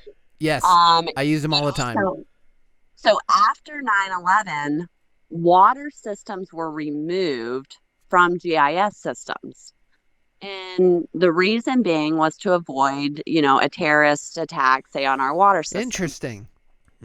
Okay, so as a developer, developers are probably the primary users for wanting to know where water and sewer is, because that's a key component of development. So we kind of learned how to study a map and figure out where water was without it being on the GIS system. So we didn't need it. Well, in 2019, Henrico County here in Virginia added water back to the GIS system. Why would you do that? If you took it off to protect citizens after 9/11, and then we've gone so many years without using that feature, why do we need to bring it back? What's your thought? Why? I don't trust the government, so I think it's a way to infiltrate the water system and then blame it on somebody else. Well, what's interesting, Sarah, is back in 2013, and I can maybe add these links to the description of this episode. Xavier and I were both very heavily involved in the anti-fluoride movement here in the Raleigh-Durham area. And at a certain point, I think we both entered a contest, a documentary contest to, it was a documentary contest, and we were both trying to expose the water fluoridation programs locally. And when I tried to meet with the water superintendent in my local municipality, they made me fill out this form, which I provided all this information. What was I trying to detail? Blah, blah, blah. And I was like, why do I have to fill this out? Like, I'm a citizen. I'm happy to show you where, that I have an address. I own a property here in the city. I've lived here my whole life. I went to a public school here, blah, blah, blah. Why do I have to show all this information? And they were like, oh, 9/11, to prevent terrorism. And it's like it's the ironic thing about it is the Durham, North Carolina water plant is literally a stone's throw. I think I could throw a stone from the Duke Hospital to the water plant. Mm-hmm. Okay. It's literally that close. And it was set up after World War II. Mm-hmm. And they wanted all this information on me to prevent me from committing an act of terror. But literally they're down the road from the biggest cancer center in the world, feeding fluoridated water to all of these patients. Like they get the highest concentration of fluoride because they are the closest to the water plant. It's literally right into the hospital. So for those of you who question the efficacy and the safety of being in a hospital, think about the water you're getting. It's not just the fluoride they add at the water plant, which is a stone's throw away from the hospital, but it's all the lead, aluminum, all the pharmaceutical iron, runoff, all the pharmaceutical runoff that is being leached off the pipes and being fed right into the hospital. Does anybody enjoy their meals and their water at the hospital? Is anybody? Worst of the worst. It's the worst. It's prison food. It's worse than any airline I've ever been on. And I haven't been to as many countries as Sarah, but I've been to a majority of them, and the water is atrocious in an airplane, in a hospital. Well, and you think about water, it's a basic human necessity. That's the easiest form to infiltrate because Sarah, we're just the world, according to NASA, okay, is 75% water. But yet you pay the city. In some cases, I've been to city council meetings where people had a toilet leak and they had a $600 water bill that they were like, if I have to pay this, I'm just going to move. Right. That's their reality. Right. And it's water. Right. Mm-hmm. Well, and also you figured out where water was on the GIS map, probably because water seeks its own level at the lower altitudes, right? Correct. Yes. Yeah, you are right. So if the world is 71% water and it seeks its level, where's the curvaceousness? That's a good question. So this is another foray into the pseudoscientific and I think also matrix. Another good point that's brought up is what's happening in the hospital systems and and everything that's going Genocide. on in today's society. Straight up. I had my awakening of not trusting just what my doctor said, because growing up, you put a doctor on a pedestal. And well, that's what the doctor said. Okay. Then that's what I'll do. Well, in 2009, I was a pedestrian struck by a car and I flew about 10 feet, landed on my head, had subarachnoid brain hemorrhaging, basically fractured from head to toe. And when I was in the hospital, I kept telling them something's wrong with my hip. Something's wrong with my hip. And they kept saying, no, nothing's wrong. It's just where you got hit.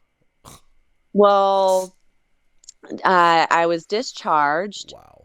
And then the next day, after I was discharged, I was called back into the hospital to immediately come to the ER.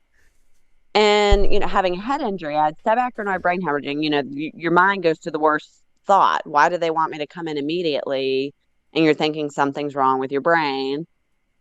And so I went back into the hospital, and they overlooked a hip, tailbone, and foot fracture or something. I can't remember exactly, or hip, tailbone, one other fracture. I, as a patient, was telling them I was in excruciating pain, and I have a very high pain tolerance. And they were not listening, and they discharged me. And then I get called back in, probably got charged for that call back, going back into the hospital for their mistake. And then go down. I was unable to walk for quite a long time. I was on crutches. And in physical therapy, I was seeing the very best orthopedic surgeon in, I believe it's the state of Virginia. And I kept telling him when I started kind of learning to walk again, something is wrong with my foot. Something is wrong with my foot. No, no, no, no. Well, I had to become an advocate for myself and basically demand an MRI. After they did the MRI, they found that my deltoid ligament in my foot was torn, where it gave my foot all of its mobility. So, and this is one of the very best orthopedic surgeons, and was not listening to me as a patient. Classic. And that's when I had my realization that I know my body better than a medical book. I know my body better than anyone else. And then several years later, my grandmother, long story short, ended up in the hospital, or had a heart attack. And some of the events leading up to it didn't make sense to me. So I started doing research. And I felt she had an infection. And I thought, you know what? I wonder if she could be septic. Because of the infection, that she had an infection on her foot. And shortly after a doctor had messed with it, she had a heart attack. Well, I went out. She lives in Oklahoma. I went out to Oklahoma to kind of just learn and go with her on some doctor visits. One of the doctors, again, started messing with her foot after we told them not to. Once again, she ended up back in the hospital. I immediately told the doctor, I believe she's septic. He ignored me, and I had to push to get the test run. Well, the test results came back negative. Well, when I started reviewing the order of everything that happened, they gave her IVs before testing if she was septic. And why does that matter? In order to get a proper evaluation on if you're septic, you have to get the test and then get IVs. So they did it in the reverse order. Wow. So of course it was going to come back negative. Right. The biggest killer in America is the medical system. Yeah. Right. Yeah. And they were getting ready to discharge my grandmother. And I just knew, in my gut, like something was still wrong. And I had run out to go get food, and I literally prayed the most basic prayer, like, God, if there's anything wrong, let it be revealed.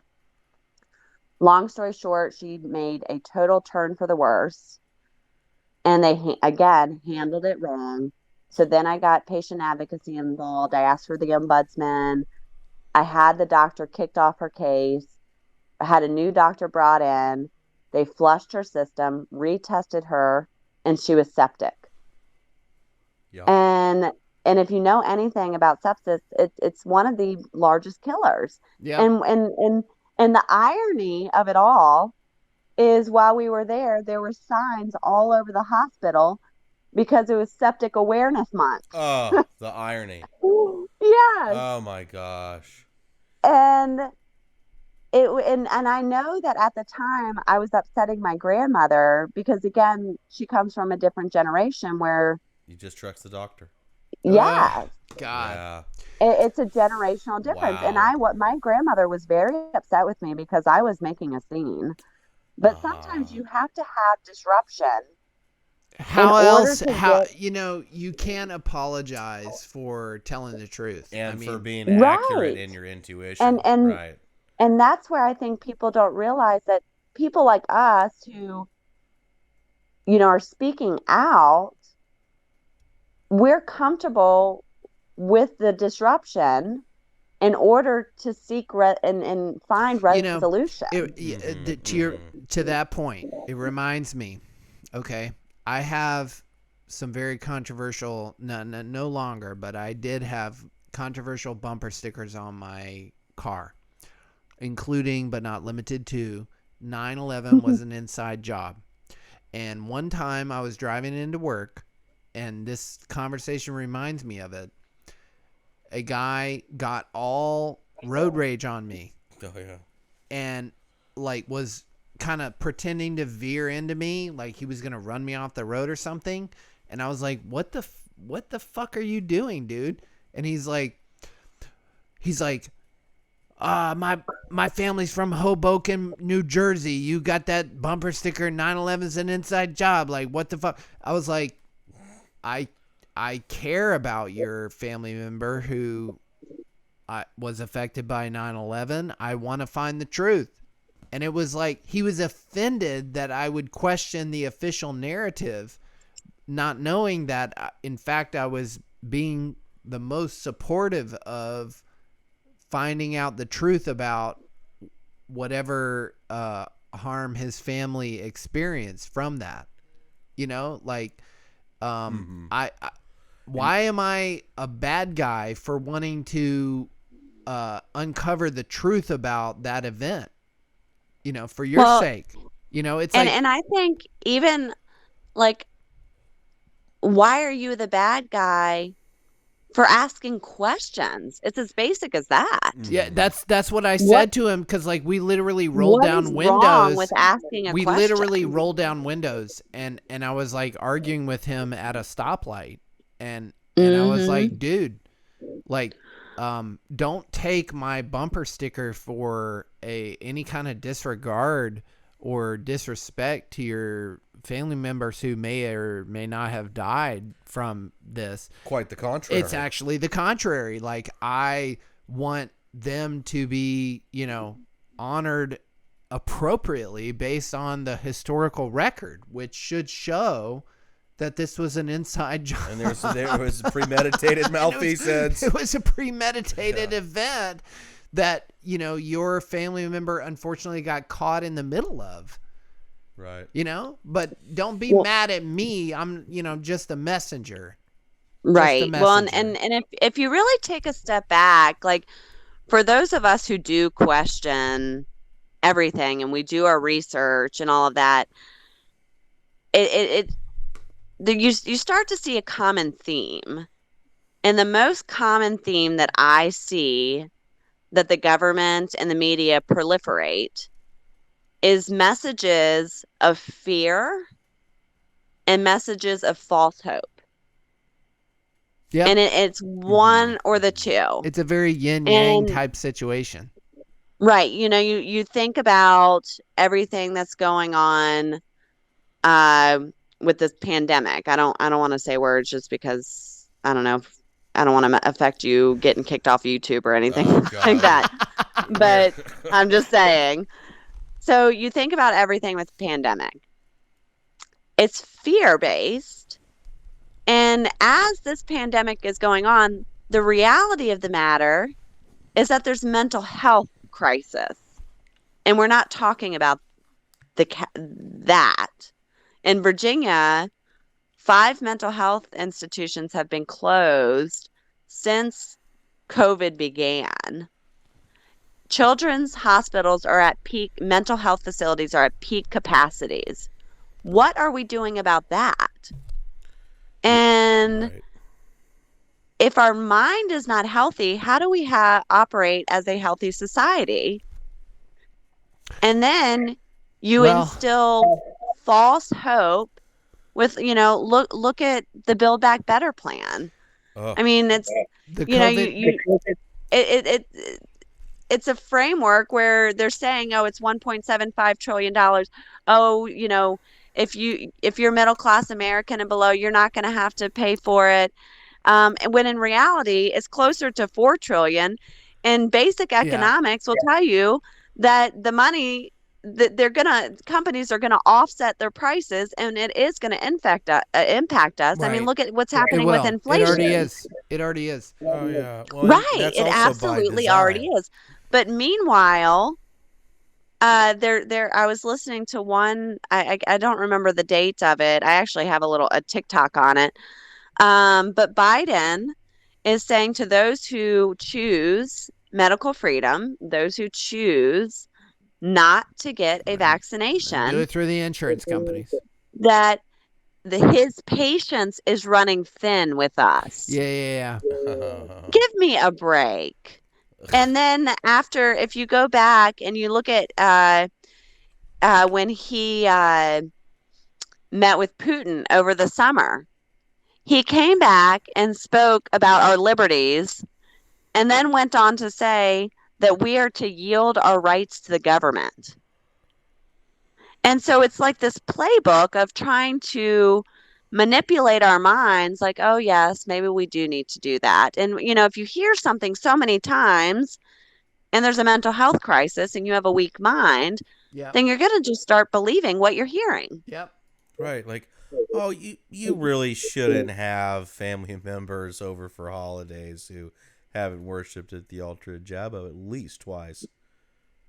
Yeah, that you just need to start excommunicating people in mass who aren't part of the cult. Right. Well, and again, when you start asking questions, you get in trouble. So let's look back at the summer of 2020. The economy was shut down, but I know I walked into a Lowe's that was jam-packed. Meanwhile, small businesses were closed. Look at Amazon, whose profit margins have grown at staggering rates, as well as other big box companies. But what is happening to our small businesses? And then you look at the stimulus checks that were handed out. And I've been out there. I've been in my community. I've talked to business owners. I've talked to restaurant owners. They are barely keeping their head above water. Yeah, and But they're hey, trust this Build Back Better plan. listen, It's they're just another euphemism, just like cultural enrichment or whatever. here's an example of how they're they're Cultural cultivating competency, they're yeah. cultivating a sort of civil war. Okay. Oh Yeah. yeah. So Oh yeah. so you talk to these Yeah. local business. Oh, I'm staying above water. Okay. I'm a restaurateur. Okay. I run a restaurant and I'm trying to balance this act of kowtowing to the public health authorities while also being customer service oriented. Okay. So I'm a restaurant, right? Here's my options. I comply with the public health authorities, however dictatorial they might be in my particular jurisdiction, or I kowtow to my customers who are the ones actually paying my bills. And Exactly. and how they are. And so that's a battle for the government. The government has to decide how we either have to change the culture, which is what Durham has decided to do. They said we want it to be weird not to wear a mask.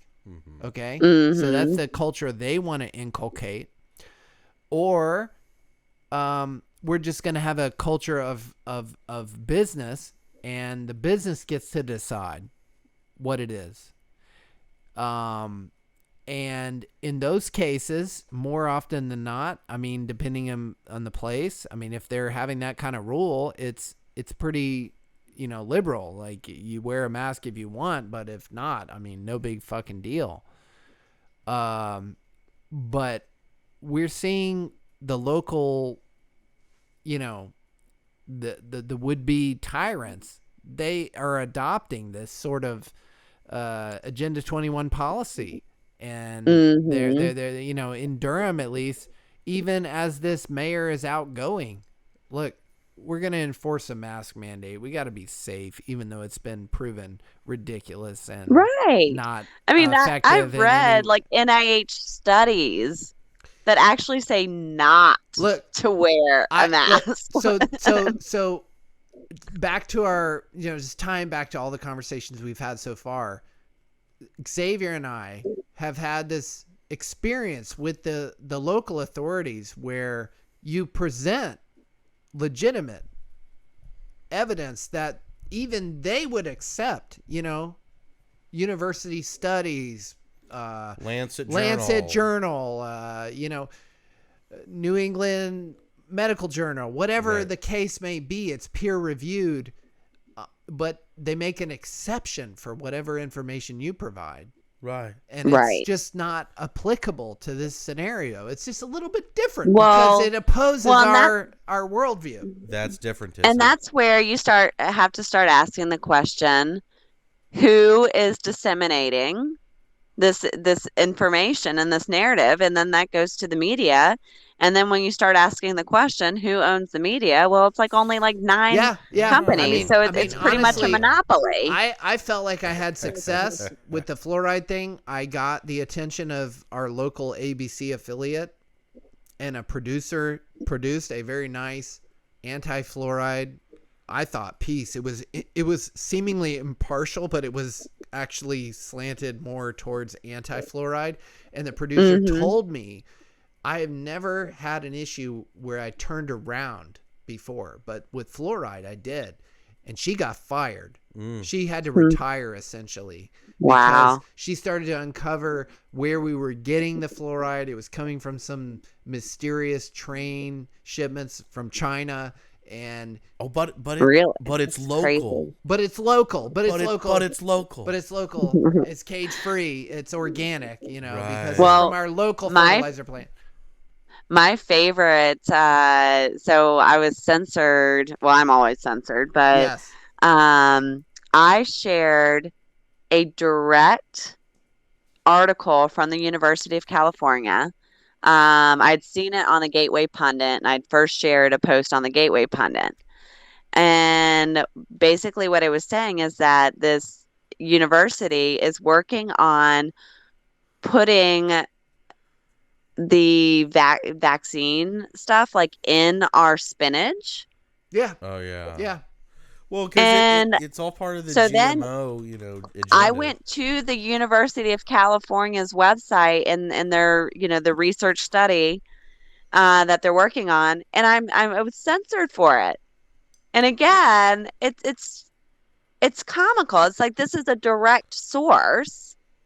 But what's also going to be even more comical is when they come up with this, and then they label it as organic. Yeah, I had I had a relative, Sarah. I had a relative. So I don't know if you can see my screen right now, but Bill Gates wants to deploy genetically modified mosquitoes to inject vaccines. This is a headline, but it's actually, there's a lot of data behind it.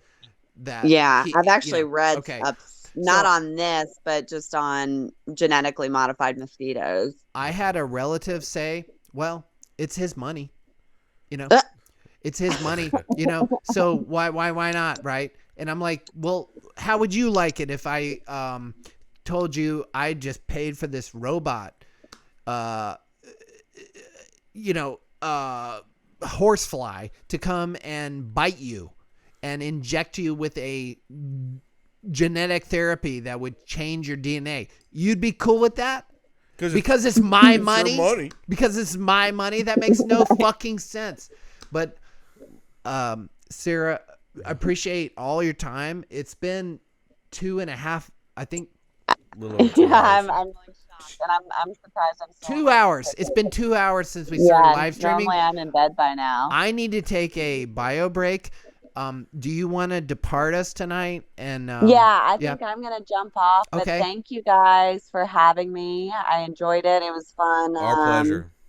Just getting to know both of you, and we'll have to Same. do it again, or maybe we'll have to connect between North Carolina and Virginia. It's probably We a can good do thing more we don't live shows. in the- Honestly, Absolutely. Sarah, I feel like you should be a correspondent on ZNN. Would love it. And I will compensate you with T-Fuel. You can come on the shows. You can write articles and post it on our website. I can create a author role on our website. Whatever. Awesome. Whatever you're up Yeah. for. Yeah, let me let's talk offline. Okay. Because right now, like, I'm like crazy, but I work with I'm crazy too. I do Yeah. some consulting stuff on the side, and I've got the kids Yeah. full time, so they're Understood. my number one. But I definitely think we could look at kind of collaborating a little bit more. I thought this is a great episode. I got great feedback Yeah. already on the chats. Thank you so much for your time. Yes, thank you take care of your guys. kids. And Xavier, I hope I'm sure we have met in the past, but hopefully we can meet again in person soon. Yes. Looking forward to crossing paths again. Yes. Well, you guys take care. And I have to add one more thing before I jump off. So, Dave, you mentioned that I was probably going to get censored even harder after I shared you guys. Yeah. So my I can see all my analytics from behind the scenes, and Here we they're go. always very, very consistent. And it dropped almost 50% today. That shows you it's a deliberate, I know. orchestrated. I find It's I've engineered. gotten to the point it's a compliment Yeah, when I'm shadow right. banned or censored, because I know we're doing something right. Yeah, Right. exactly. I told you that was going to happen, so Yes, just be and ready for it. And that's what I told Steve. I was like, Dave called this. I was like, I'm not even upset about it, because this means that we should be connecting. Exactly. Yeah. No, it's definitely meant to be, and I appreciate you giving the time, and I really hope you can come back for another episode. I got great feedback on the live chat, so Awesome. Well, I'm glad always to hear welcome. it, and I hope you guys enjoy the rest of your conversation, and we'll connect offline. Cheers. Excellent. All right. Cheers. Bye. Bye. Adios. Yeah, that was one of our best interviewees. Super high quality. Dank levels of truth coming at you. CNN. Suppressed. Censored. Less than 500 subscribers. Spitting truth nonetheless. All of them.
Halo View is the new way to build healthier habits right from your wrist. Plus, the Halo app includes hundreds of workouts, daily meditations, recipes, and more.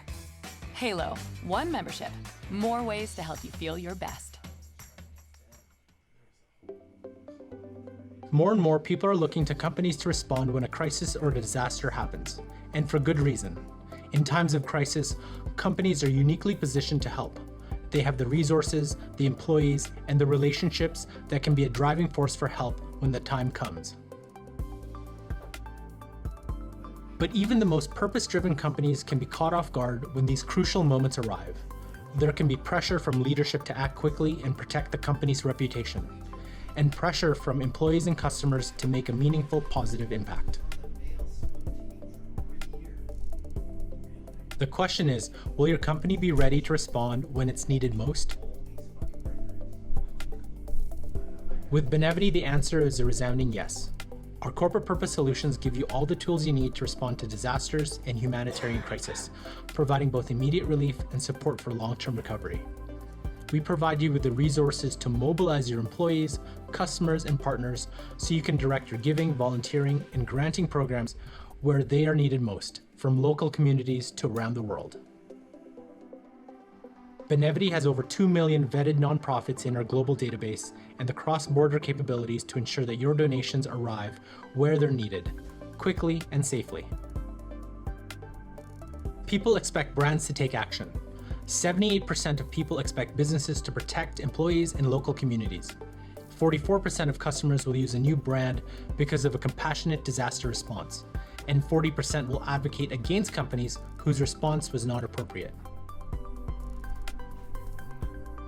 So there's a lot of value in being prepared, and Benevity can help you be prepared for any number of situations. You can use our ready-to-go content, including connections to vetted nonprofits on the ground responding to the disaster, so your team doesn't spend crucial time trying to establish those relationships and planning your response.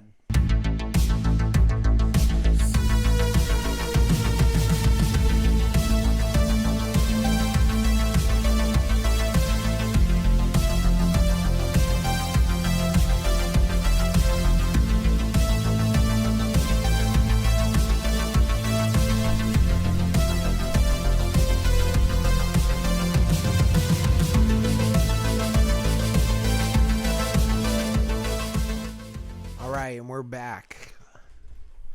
It's December 12th, December 2nd, 2021. It's easy to get all these ones and twos all mixed up. Yeah, this isn't gonna be a hot month. A lot of stuff coming down the pike. We're in the last half of this Zetetic News Network, Zetetic News Cast, episode 28. And we just had a great session with Sarah Michelle 526 on Instagram. Check her out. Thought it was a very awesome conversation. Exposed a lot of man. Wow, like kind of just kind of confirms and edifies a lot of the insight and the suspicions that we've had about these very same issues she was discussing: Federal Reserve, education, ethics and compliance, bureaucracy, onion. I mean, it goes down the line, but very, very apropos discussion, very promising contributor. Yeah, Sarah Michelle 526. Check her out on Instagram. We've got the link in the description. There's also a good little write-up about her and her journey. Definitely recommend you check her out. And I don't know, maybe she'll be a recurring guest on our show, or maybe even a bloggist. Yeah.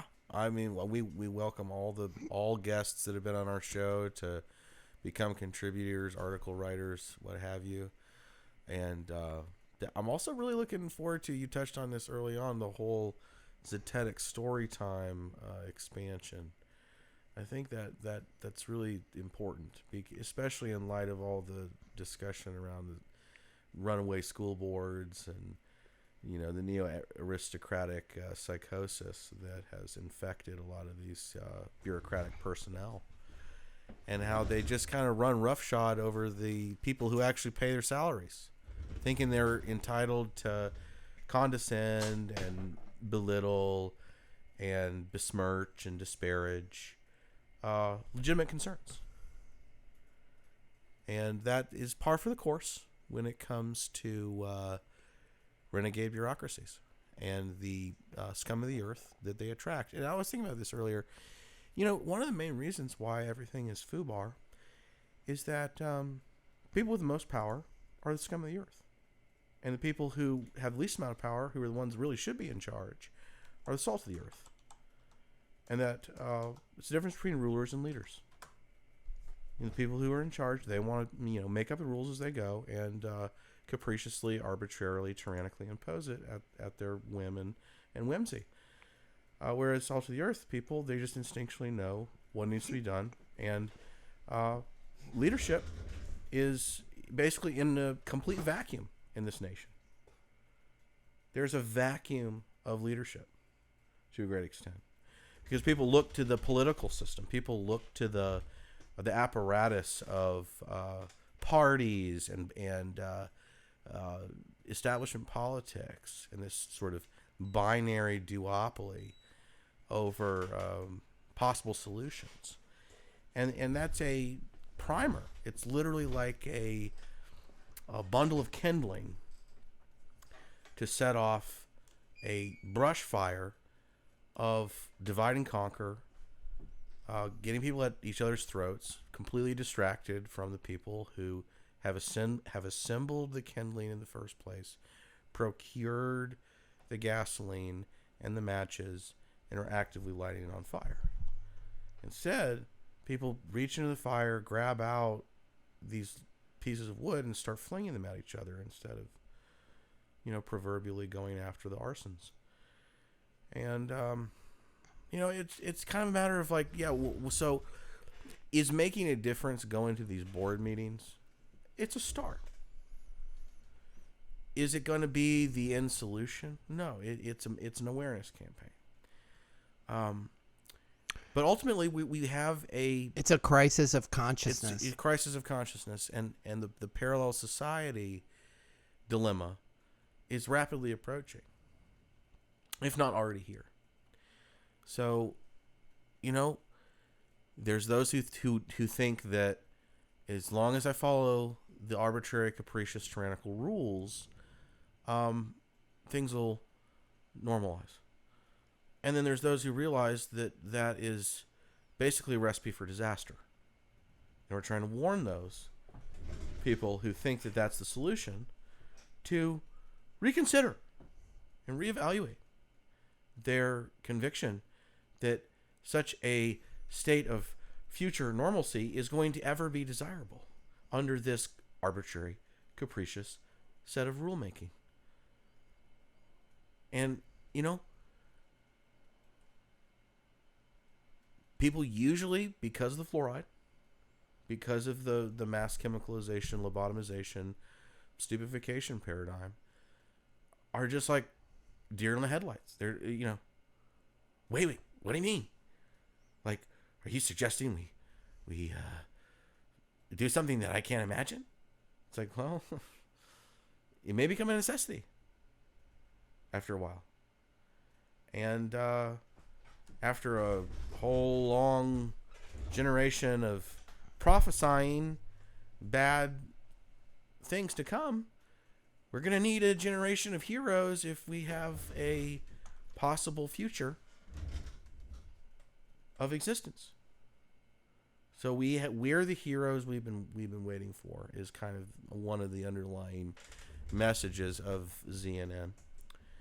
And that you can't wait for some demigod or some big political figure to just swoop in and fix things, because that's really been the recipe that's caused the disaster in the first place. Is, if just this electoral swing here happens, and if just this, domino effect of, demographics happens over here, then, everything is going to be hunky-dory in some way or shape or form. But the broader issue is, how do we really prevent a civil war? because that seems to be the thing that's really accelerating right now. And I'm open to suggestion. I think one of the easiest ways is to just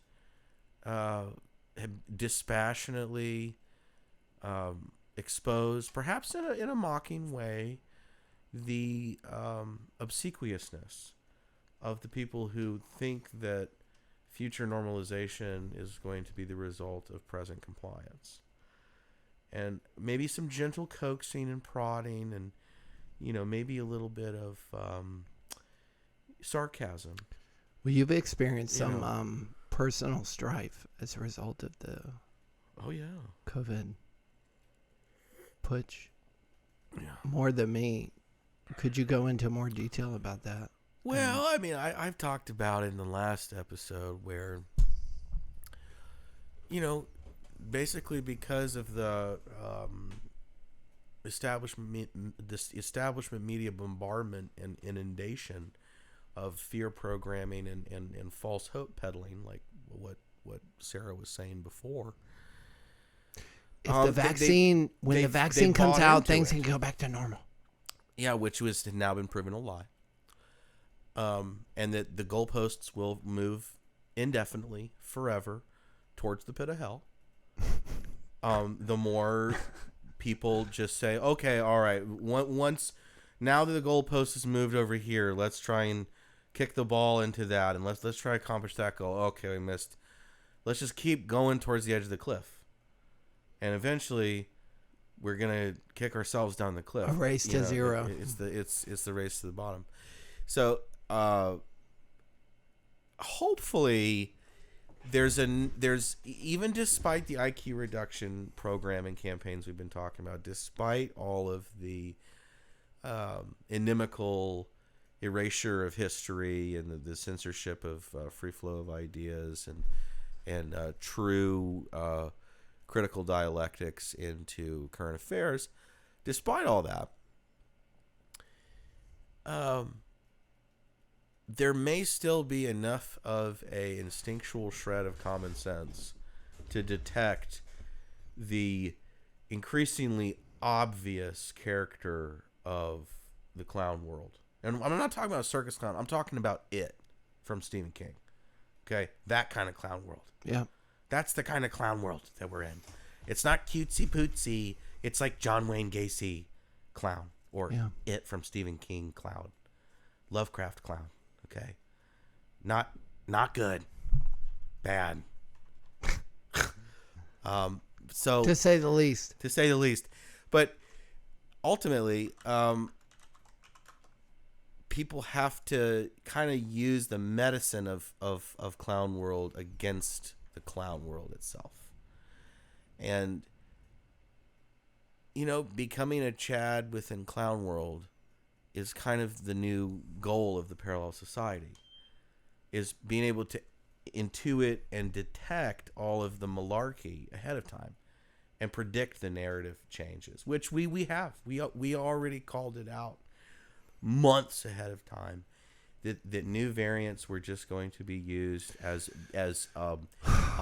explanations for all of the damage from the rollout. The moronic variant. Yeah, the media control Delta Omicron, which is an anagram for media control. It's the media control variant. Okay.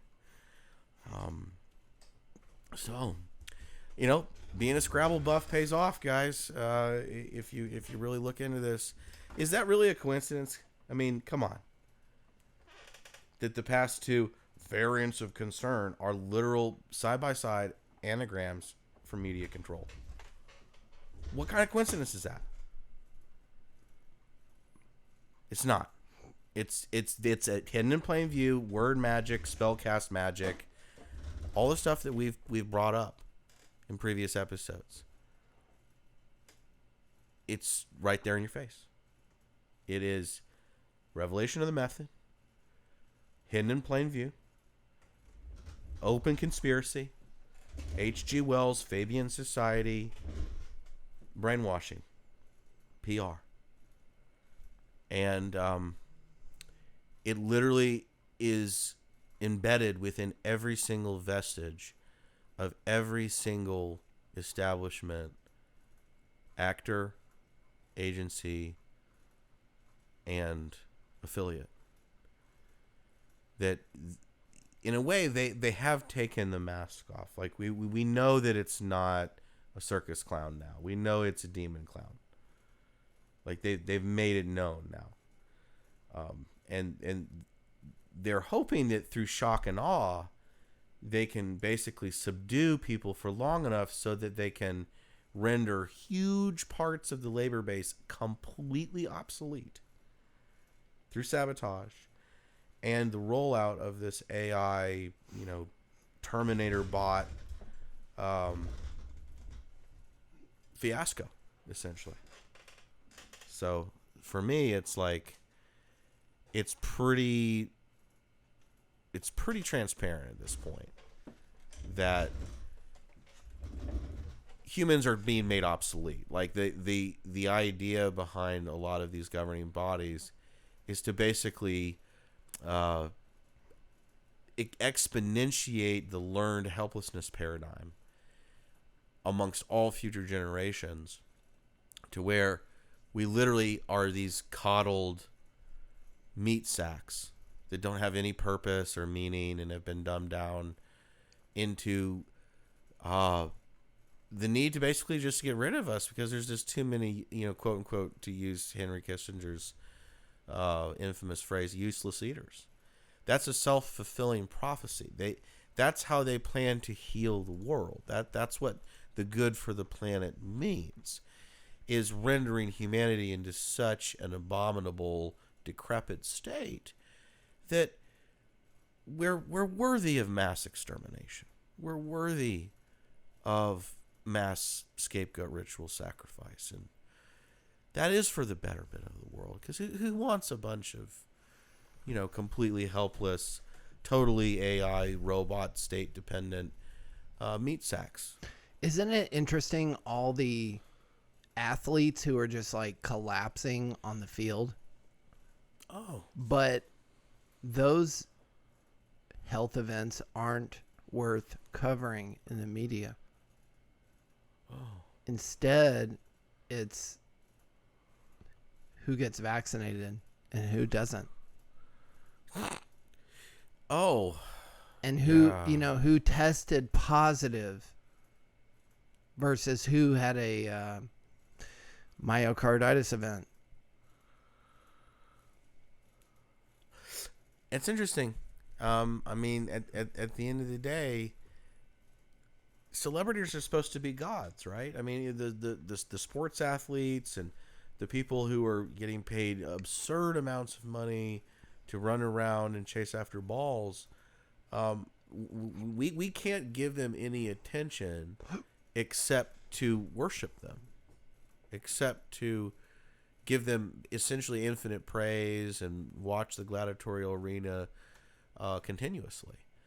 And oh wait, there's a defect in the capricious protocols that we've imposed on them that's clearly being laid bare for everyone to see, from league to league, sport to sport, franchise to franchise. And I even saw one explanation that was absolutely baffling by the WEF that said, "Oh well, that's nothing to see here. There's no man behind the curtain here. Those particular individuals who collapsed, well, it's because of a lack of exercise. These are Really? international stars and athletes, and the cult of Klaus Schwab says, oh no, it's just because they're not exercising enough." Okay. Hey, interesting. So now it's time for the athletes to wake up Yeah. and realize, oh, you see this scum of the earth cult? Yeah. They see you as slaves too. Just Well, because they're giving you Case in point. funny money and goodies and treasures and comforts doesn't mean that they don't see you as expendable. Case in point, UFC President Dana White says he tested positive for COVID after Thanksgiving gathering. And he's vaccinated. Okay. Chump. chump. He was vaccinated, chump. But he took the Joe Rogan protocol, which is all this, multimillionaire medical treatment that you get access to if you're Joe Rogan or Dana White. Monoclonal antibody, blah, blah, blah, IV drip, vitamin C. Anticoagulants. All that stuff. Anti-inflammatory. You should have taken that after you got the clot shot, but oh man, I mean, or just get better, don't get tested. Yeah. Right. I mean, Yeah. I've never understood why people don't compute that. It's just absolutely crazy to me. But and there's a meme I shared earlier today. Like I remember back in the day when you went to go get tested for something for which you had no symptoms, that was called hypochondria. Mm-hmm. But now that, you're responsible and you're loving and you're a model citizen for everyone to follow. To be positive. Right. And it has nothing to do with HIV or... Oh, yeah. Let's not look into Darth Fauci's dark past around that either. Oh, wait, too late. There's actually a really rapidly selling book by... RFK that exposes that very thing, and hopefully it will precipitate more resistance to this, because again, it's like what I was saying before, when you really excavate all this arbitrary, capricious, tyrannical rulemaking, it's from people who are literal scum of the earth, the worst egomaniac, megalomaniacal, narcissist, psychopaths or sociopaths you can possibly imagine. Like they make the Bond villains look truly like amateurish and cartoonish and just like a mockery. And really, all the Ian Fleming villains in Bond is just art imitating life. Every single one of those Bond villains, there's people literally out there like that. Right. And in the Bond, universe, they're supposed to be easily defeatable by a secret agent, but spoiler alert, it's actually those very secret agencies that house and train all of those very same villains. But, that's fiction for you. The truth is always more hard-hitting than fiction. And it's also the most easily targeted thing in an age of preferential illusion and comfortable deception. So... It's kind of like, if there aren't cage rattlers in society, then it's got to get boring for even scum of the earth types, right? I mean, eventually they're kind of like, they want opposition. A part of them must get off on it. Yeah. Definitely. A part of them realize, but because every psychopath, every serial killer wants to eventually get caught. Right. They all eventually want to be bested by betters. And it's a secret. They want to be dominated. Fetish. They're a BDSM type. They're all mentality. Exactly. You're absolutely right. And it's that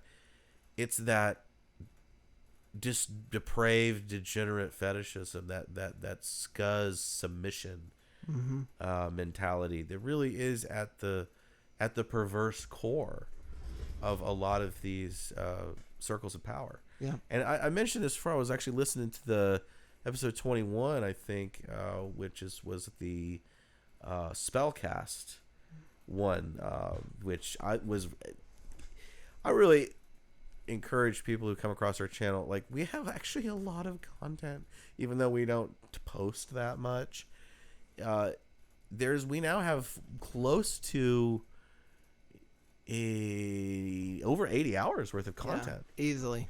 Over 80 hours. I mean, that's a lot. I mean, you could spend close to a year doing daily listens. Yeah. For, 30, 40 minutes. And it's all free. It's all free. I mean, I think we really are bleeding edge. And it's just like everything else. It, like a good wine, it takes years to mature for people to appreciate the qualities and the gumption. Yeah. And, once YouTube completely falls under the axe of increased American economic protectionism, which will be the whole blowback effect from all of this horrific tyranny. We built it. Yeah. We built it. So Yeah. it's ours. Yeah. That basically all of the apart chicks and the scummy administrators behind YouTube, they'll all be indicted for First Amendment violations, and they'll all rot in the brig. And I mean, it's all coming to a head. They're just trying to force their hand as a mandatory bluff that everyone has to accept, so that they can win the pot. Cover their ass. They can cover their ass, win the pot, and essentially make off like bandits while they mass exterminate people. Yep. And based on their psychopathic contention that people deserve it. Because they couldn't stop us, and we're actually a bunch of scummy weaklings after all, so what the hell, guys? Well, they're going to have to end up banning everybody. Yeah. They're going to have to do that. Yeah. And because they'll end up turning everybody against them, mm-hmm. as they, to a large extent already have. Yeah. And for me, I think that's a real, that would be a crucial turning of the tide moment. As of now, I think that the momentum, unfortunately, is still towards this middle ground that's in my article. I talk about it's kind of somewhere between a suicide cult initiation and a zombification hex. Yeah. And that's really kind of where we are. And if people don't realize that is what it takes to uphold this crumbling pseudoscientific charlatanry matrix narrative, then we're in big trouble. Yeah. We're in big trouble because that means that all of the social engineering behind the tech and the fluoride and the dumbing down and everything is cashable. They're able to truly take profit on their. They're trying. And they have to a great extent already. Yeah, succeeded. They've succeeded, but ultimately it's left up to us to basically short squeeze their ass. Yeah. And I think that it'll happen. It may take too long, which it typically does, but eventually there will be some kind of unraveling. Yeah, and that's why we're here. Yeah. That's why we're here. That's why we're doing what we're doing. And if you support what we're doing, head over to zetetic.news and reach out to us. Join our Telegram, join our Instagram, join our Twitter, join our YouTube, join our theta.tv. Follow us there. And email us if you're a whistleblower, if you're a, like Sarah, she's worn many hats and played many different roles and connected with us and came on the show. You want to come on the show, you got something to say, you got an issue you want to bring to the table, let's have that discussion. Yeah. We love it. Yeah. And we post so infrequently that the whole ban cycle gets reset, and honestly YouTube is just a limited hangout, like E-Bomb's world to be graveyard. I mean, they've got the monopoly right now, but ultimately the technology is not that great. People are increasingly fed up. I mean, it's changing. The tide's turned. Odyssey's really taken off. BitChute remains pretty strong. So eventually, all of the behemoth, megalith, obelisk giants of the Fang stock dynasty, they're all going to get piranhized. Like everything will be gobbled up like a elk bleeding in the river filled with piranhas. Like that's what's going to happen to these giants, and they know it, and that's why it's going to get just just gobbled up, and you know, it'll be for the better, but it can't be without this ongoing spread through those very platforms that their time is nigh. On that note, signing off, Dave. Xavier D. Love you guys. Thanks for joining. Talk to you soon.